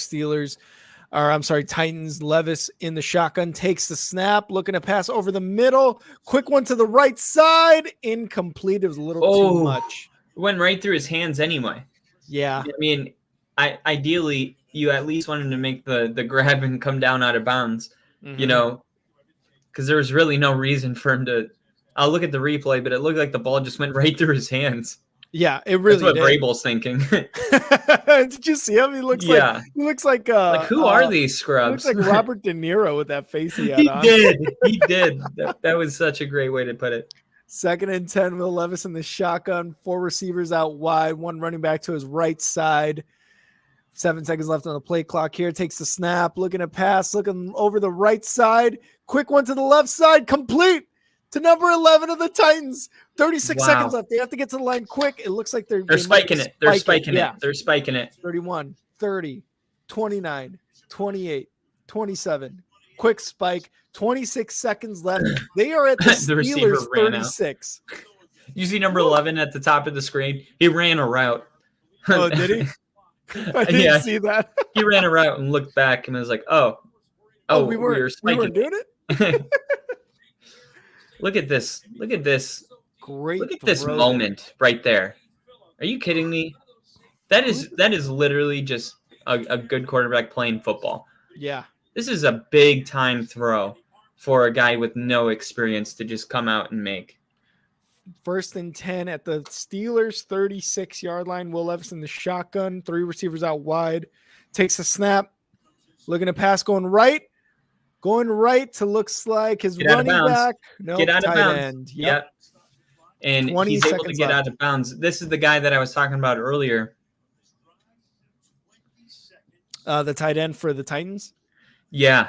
Okay.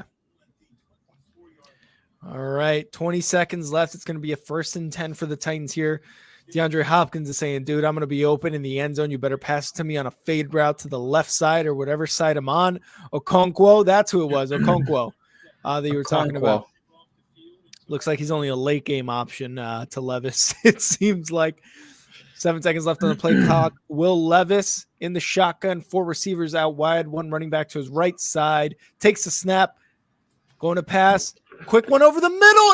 Almost intercepted. Oh, it was almost picked. Oh, it was almost picked. Oh my God. And Bill's saying, are the Steelers going to charger it? Bill, it's looking that way, Bill. It is definitely looking that way right now. But they almost got an interception twice on this same drive. Yep. And DeAndre Hopkins, man, still without a touchdown. Do you think he gets one? I think he gets the game-winning one here. If they do get a touchdown, it's going to be DeAndre Hopkins. All right. 2nd and 10, 16 seconds left in the shotgun at the 26-yard line for the Titans. Takes the snap. Will Levis looking to pass. Going to the right side. Quick little pass and out of bounds. 11 seconds left to Okonkwo. 11 seconds to Okonkwo. What a game this turned out to be. I told you, man, it would pick up in the second half because the first half was boring. Yeah. All right, here we go. There's the ad. This is nerve-wracking. It is. We're also going to have a little instant reaction here on Only Football, so make sure to stay tuned for that as well. 3rd and 5, 11 seconds. Will Levis in the shotgun, 4 receivers out wide, 1 running back to his left. He's going to take the snap. He's looking to pass. Going left, over the middle to the right side. Intercepted. Game over. Steelers win.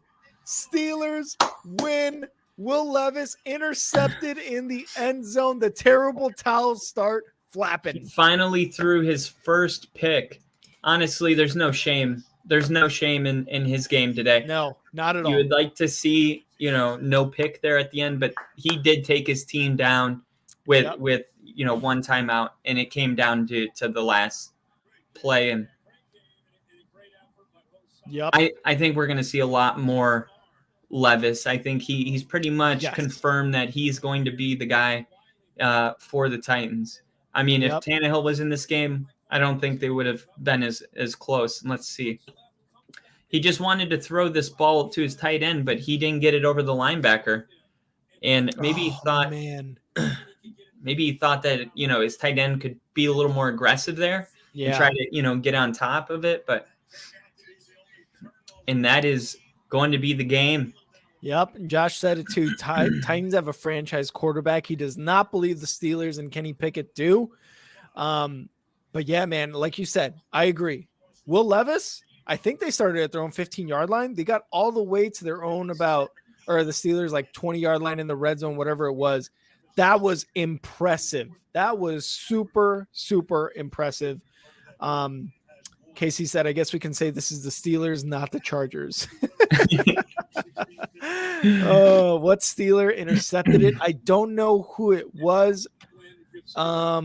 I didn't get the number, so I'm not sure who intercepted it there. I was just overcome by excitement by the interception, so sorry I wasn't able to get who it was. What a game. Effort. 16-20 is your final score. 36. All of you guys that came in today, this is when we do our instant reaction. Yeah. How do you want to do it, Rick? Do you want to roll right into it, or do you want to? I think we should roll right into it. I'm gonna edit the title. Too. I'm gonna edit the title, and then we're gonna get right into it. So give me 1 second here. I agree. Let's do it. We'll wait for the title to be officially updated, so we can maybe bring in some happy Steeler fans, some sad Titan fans. But I really think, I'll save it for the instant reaction. But if you could win and lose at the same time, I think the Titans won. They found their franchise quarterback, right? It's a little early to tell because how many times have we seen, young quarterbacks come out and play really well to start because there's no film. you know what I mean, yet on him. Brock Yep. Purdy's kind of going through something right now. But at the end of the day, it's a good place to be to feel confident in somebody that's only taken 2 snaps to go into Pittsburgh and give your team a chance to win at the end. Really impressed by Will Levis and Titans, man. They gotta feel really good about themselves right now. Yeah, so the title has been changed. Everyone who was here before is still here. Let's get right into it, Kyle. Instant reaction to this game. I kind of said it there towards the end. The first half was a little boring. We had a bunch of penalties. We had a lot of frustration. I mean, someone who's a Broncos fan, not a Titans fan, not a Steelers fan, we're like, what is going on? Why are we overthrowing the ball? Kenny Pickett was overthrowing it. Will Levis was making completions, but also getting incompletions to DeAndre Hopkins, overthrowing him. And then we ended off, I believe it was 10-10, if I'm not mistaken, the end of the first half. I'll double check here, but a lot of frustration, right? And it was actually 13-10. Tennessee was leading going into halftime. They only scored 3 points in the second half. I thought it was going to be a little bit more exciting into the second half. And look, it was, because it did come down to these last few minutes in the fourth quarter. But the Steelers, they scored 10 points in the second half. They were only down 3. They scored 10. They got to 20. They beat them by 20-16. They beat them by 4. Mike Tomlin and Matt Canada knew once they scored that touchdown, if we can hold them, because they're going to try to, they were going to run the ball, try to run out the clock. If we can hold them here and we get the ball back, even with timeouts, even with 2-minute warning, whatever it was, we can get this dub. And that's exactly what happened. And then the Steelers defense came through in the clutch with sacks and with interceptions.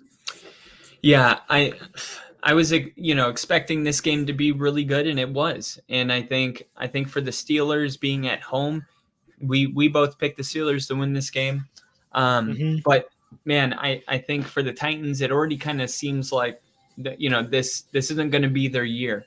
They're really banged up right now. Last year they were falling apart. They were the most injured team last year, and they're kind of going through that right now. And now on top of that, they're going through an obvious quarterback transition. I don't know if Mike Rabel is going to be ready to admit that. This is kind of a tough situation, because when Tannehill is ready to go, you may want to just keep Levis in to get him those reps, because those reps are really valuable. But for the Titans, they go to 3-5, and for the Steelers, they're 5-3, which is just so much better. I mean, really, the Titans win this game. Both teams are 4-4 right now. The Steelers are 1 game back from the Ravens, who are 6-2, and the Steelers are in the mix. I'm going to say this too. I thought the Steelers were going to be a 10-win team this year, and I especially in the preseason, when you look at all the talent and how Jaylen Warren, how he got involved, and then you mix in with Najee Harris, those weapons, Kenny Pickett having more time, the defense.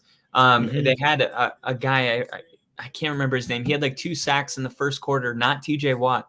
I think it might have been like Masterfield. Something like that. I think he ended up going into the tent, but you see, like, even if they, are going to double TJ or trying to get a tight end to chip him, whatever the case is, they have other people that can rush. And you saw a really good defense by Joey Porter. And it also kind of makes me mad, because every guy that I wanted the Broncos to draft, like Joey Porter, Devon Achane, all these guys, man, they really turned out to be really good. But instead, for whatever reason, sometimes the upper office doesn't like those guys. And it looks like when it comes to the draft, the Steelers had one of the best drafts in the NFL. And I still believe that this team is still kind of learning how to play together, how to mesh together, but they're getting ready on the way, and they're winning on the way. And that's the whole point of being a good football team, like the Eagles, who lost their 2 coordinators. But at the same time, even though they're not the same old Eagles, they are so talented that they can win while they figure out who they are. They can win while they learn their identity. And at this point in the season, right, because they won this game, right, had they lost, they're a 500 football team. But because they won this game, we can officially say this Steelers team is learning how to, to form their identity while they win football games, which makes them a scary December team that you don't want to play because they're going to figure it out. Yep. Kenny Pickett's not going to overthrow every receiver. There's not Mhm. going to be that many drops. At the end of the day, Kenny Pickett only had 160 yards passing. That's not going to cut it versus, a lot of other teams, especially the Ravens. Mhm. But you got to, if you're a Steelers fan, I think you got to feel good about where your team's at today. And for the Titans, somehow you still feel good about, Will Levis, because really there's nothing more important than your quarterback. And I do think the Titans found their guy. Dude, 100% what you were saying about the Steelers. And we gotta remember too, this Steelers team beat the Ravens. Even though they're a win under the Ravens, they beat the Ravens. Was it a weird kind of game from the Ravens and the Steelers? Yes. But you look at what you were saying now. You got to be happy about where Kenny Pickett and this offense is now. He got that last game-winning touchdown, like you put down there, to Deontay Johnson. Like, a lot of Steelers fans, because of what Matt Canada and this offense has been this year, you would never have expected that. And Josh was saying right now in the chat, he's saying like earlier, like, I think the Titans are going to get it back, and I just don't want them to, because that's kind of what Steelers, fans are feeling. Like, if they get the ball back, like, shit, I don't think we have the offense to counter that. But now look, Kenny Pickett is throwing game-winning touchdowns. The defense is coming up with big-time sacks, with big-time interceptions. And I want to give a quick shout-out to Lil Engine, to Josh, and to Angel, because Juan Alexander got the pick off there to end the game. And then Highsmith was the guy you were talking about with 2 sacks earlier this game. So big ups to them. But yeah, man, if you're the Steelers, you like where you're at, 5-3, like you said earlier, much better than 4-4. Now you're looking at like, okay, like you said, can we get to 10 wins? Can we become a wild card in the AFC? Can we even try to get the division win? Kyle and I do our division predictions well before the season starts. I had the Steelers last this year. I did not have them anywhere near where they're at now. And Kyle says it a lot. And I believed it some weeks. I don't believe it some weeks, but Mike Tomlin, man, you just don't lose under Mike Tomlin. But yeah, if you're a Steelers fan, you like where the team is going, you just wish that one, Pickett gets some more passing yards. Your running backs are solid. Your wide receivers are solid, even though there were some dropped passes. But you're starting to learn how to win, like you said, Kyle. And if you're the Titans, put up a great effort today. Again, second week in a row with a rookie quarterback in Will Levis. Again, a guy who got taken in the second round this draft, threw 4 touchdowns last week, 3 of them to Hopkins. And, he was trying to get more balls to Hopkins today, unable to, because the Steelers defense was that good, especially with the double teams. But just overall good. But yeah, you got to love where you're at with Levis. Like we said, if Tannehill comes back and he becomes a starter, okay, that's fine. You can live with it. Maybe you're not necessarily expecting a division win or even a playoff appearance this year for the Tennessee Titans, but at least hey, Levis looks good. And Levis took them from their own 15-yard line after that punt with 2 minutes left, 2 minutes and some change left, took them all the way down into Pittsburgh territory and had a chance to win that game with less than like 15 seconds to go. So you got to feel good about that if you're a Titans fan. Will Levis obviously looked disappointed there because he committed that interception. But if you're Will Levis, man, you know how well of a player you are and how well you can play in the system under Vrabel. I think Vrabel, especially putting in Levis and instead of Malik Willis, I think like, he's one of those coaches that we look at where we're like, yeah, that guy is a guy that you want all for as long as possible. But it looked like maybe it was getting to that point where you're like, oh no, I don't know about Vrabel. But now I feel like with Will Levis, their quarterback, it might be a little bit more solidified for Vrabel. Well, yeah. Are you talking about Vrabel as a head coach? Yes. Yeah. No, he's definitely he's a great coach, and things have been. Let me put it this way: the kind of turmoil that they went through last year is the kind that the Bears, the Broncos, those type of organizations, the Texans, the Panthers. It's the same kind of shit that they went through, but they've never been really considered like that because Vrabel is such a strong coach. He's really like the one thing that's keeping this team their head above water. And to turn it to the other side, Kenny Pickett, what do you make of his last drive? Because that was a game-winning drive. He has 7 of them in his career. He's only in his second season, so Kenny Pickett has proven, at least, even if he misses a bunch of throws in the game, he's proving that when it comes to crunch time, he is clutch. Whether we like to admit it or not, because when you watch the game, it's like, dude, shut up. He had 160 passing yards. But at the end of the day, you know what I mean? He doesn't shrink in the moment's biggest moments. And I think that's kind of the thing that is keeping people kind of bought in. But you could also make an argument like, hey, with Deontay Johnson and I think Firemouth's hurt, right? Because he's been gone all. Yeah. But Deontay Johnson, Pickens, Najee Harris, you could make an argument that a good quarterback should be further along. Like the Steelers should be scoring more points than they are currently scoring. Where are you at with Kenny Pickett after this? So 7 game-winning drives, like great for those, for his career so far. I mean, he's in year 2 or 3. And I'm sure Josh, if you can tell me what year, I'm pretty sure it's year 2. But 7 game-winning drives, like that's great because you build that confidence to a young guy like Kenny Pickett, right? Like 7 game-winning drives, you're definitely going to want the ball in his hands when it comes to winning games like this.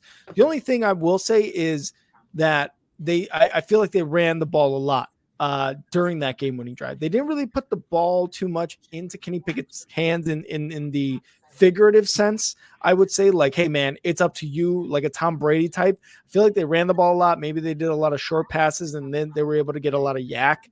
But I think they were trying to score and not leave too much time for Tennessee. Exactly. So that was for the plan, Yeah, and I think it was like a methodical thing, like we were talking about, like you were saying earlier. It takes 10 minutes to get down the field and score, but because it's like short yardage stuff, taking time off the clock, which is fine because not only are you taking time off the clock to keep the ball away from the other team's hand, but if you score at the end of that, then perfect. But I think it really does build this kid's confidence in order to go forward into his career next year as a Steeler and be like, I've got 7 game-winning drives, regardless of how we get there. We're going to win the game. And really at the end of the day, that's all that matters. So big ups to Kenny Pickett and those 7 game-winning drives he had. He had one tonight on Thursday Night Football, national television. So again, that confidence going into next week, high 5 wins, just 1 game under the Ravens. You love where you're at right now with Kenny Pickett and their Steelers team. Yeah. And one thing that I want to bring up, and it's not to rain on anyone's parade, but it is a little bit of perspective. But at the same time, I just want to put this out and see what you guys think about it. CJ Stroud versus the same Steelers defense, 16 for 30, 306 yards, 2 touchdowns, 16 rushing yards, 0 picks. So like we talked about earlier, the Steelers defense hasn't been great stopping the run or the pass, Titans defense. Both of these teams aren't really that great at stopping the run or the pass. So it is like, okay, I think people are saying this to say, hey, calm down on the Will Levis hype. The Steelers defense isn't really that great. But at the end of the day, this was a primetime football game. This was, in Pittsburgh. I don't remember if the CJ Stroud played in Pittsburgh or not, but I don't think that it's crazy because CJ Stroud was drafted number 2 overall. He's supposed to have that kind of game. You know what I mean? That's kind of like where his hype was. Will Levis, we thought might be drafted top 5. He fell all the way to day 2. Yep. And I think he's proving, teams like the Panthers even, that maybe they drafted the wrong guy. Yeah. Yeah, 100%. Like he's not supposed to do this type of stuff, and especially have a welcome to the NFL moment with 4 touchdowns, no interceptions, right? Like last week, like he wasn't supposed to do this. Kind of like we were talking about Purdy last year, What a fucking story with Purdy. Right now we're having it with it seems like Will Levis. If he continues to do it and look, not only like he really does not need to win games. Does it look better? Absolutely. Does it build a confidence? Yes. But if he keeps doing what he's doing, like he has the last couple of weeks, I don't think it's any question. Like he's making the right reads. He's throwing the balls where he needs to throw them.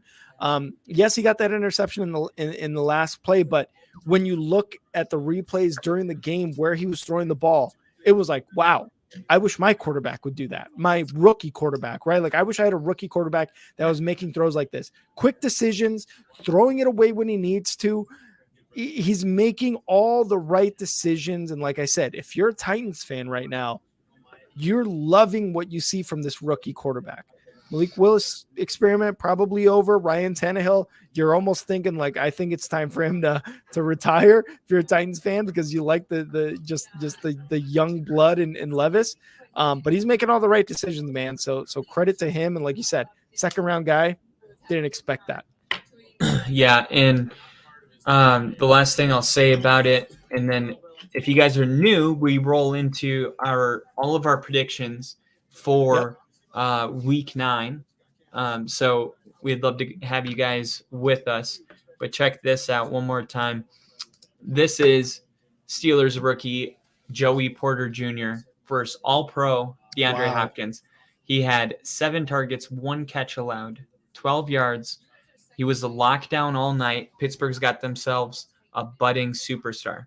I couldn't put star in. But yeah, no, definitely. But I think also keep in mind that he was actually being double covered a lot, right? Yeah. There was a lot of help coming from the defense. But still, I thought Joey Porter played a really good game. He's a rookie. You know what I mean? Like he played a really good game, and he's definitely going to be like, I don't know if he'll be like a Surtain Sauce Gardner guy, but he'll definitely be, maybe a top 12 corner eventually, I think. Yeah, and I 100% agree with what you're saying because he was making like a lot of good, defending a lot of the receivers, and he made like a good tackle or a good, like, I don't know, he defended a pass, he like knocked it down or almost got an interception. I'm like, man, the way he's handled guys like OBJ on the Ravens today, DeAndre Hopkins, like he is going to be that guy, and he's a rookie, dude. Like that's insane. And the way cornerbacks too have been, coming out of college the way they have been, like already, like just shutting down NFL veterans. This kid's gonna be great. So that's the last thing I had on this game. Great job for the Steelers. I'm sure Josh is very happy about that win. Josh, you were a little nervous there. It's awesome when your team wins on a Thursday and you can just relax. It's like, oh, I'm done. I already won. You know what I mean? That was me after that Commanders game for the Bears, and I was like, wow, I get to go into Sunday and just watch football without worrying. Yeah, it's great. Hopefully you guys enjoyed not only our stream, but our post-game instant reactions. I want to give a huge shout out to the Grossi Posse for rating us, for all the subs, and a big special shout out to Josh, Lil Engine, Angel, everybody who joined us. I'm not sure how to pronounce your name, but Ving Sun, thank you so much for tuning in. Macho, Nigel, Samantha, Gene, everyone. Nick, Tracy, Bill, of course, Danny J, KC, the Little Engine, Steve, Tyler, Frank, Jason, Johnny, Matthew, Tex, Saint, Tracy, Clyde, Rittman, DeBears, Emmy, Kyle, Cloak, John, Mitchell, Samantha, Amy, Henry, David, Chris, Christmas, all of you guys, and Hector Rodriguez. Thank you guys. Josh said, I jumped off Big Ben's podcast to watch you guys. Mike, well, that is just a huge honor, Josh. Thank you so much. But honestly, thank you guys for the subs, for, clicking the notifications to get our notifications when we go live, for commenting, always keeping the conversation fresh in the chat. We'd love that, because if, you talk to guys like Bill and KC and other guys, Jinja, Edub, like, we may not be able to respond to all the comments, but you guys get to come, talk to each other. And like Bill said earlier, we're a family here at Only Football. We love having you guys around. We love talking to you guys. We love streaming football for all of you guys. We really do appreciate it. But we are going to go now, like Kyle said, into our predictions episode. So make sure to stay tuned. We should just be taking about maybe like a 5 to 10 minute break to kind of get everything ready, set, and stuff. So we will be right back with our week 9 predictions episode. Kyle, Thursday Night Football is always a blast with you, man. It's always a great time. Definitely. And there's so many good games this week. Ravens, Seahawks, Chiefs playing the Dolphins. There's I think 4 really meaningful games, the Cowboys and Eagles. So definitely tune in to see where our head's at going into a week 9. That's going to be a really, really important week. Absolutely. And as always, hit that subscribe button, hit that like button, hit that share button, follow us on the tweeters, on the X, on the tweeters up top. And we will see you guys in just a few short minutes. Kyle, see you in a bit. All right. See ya. See ya.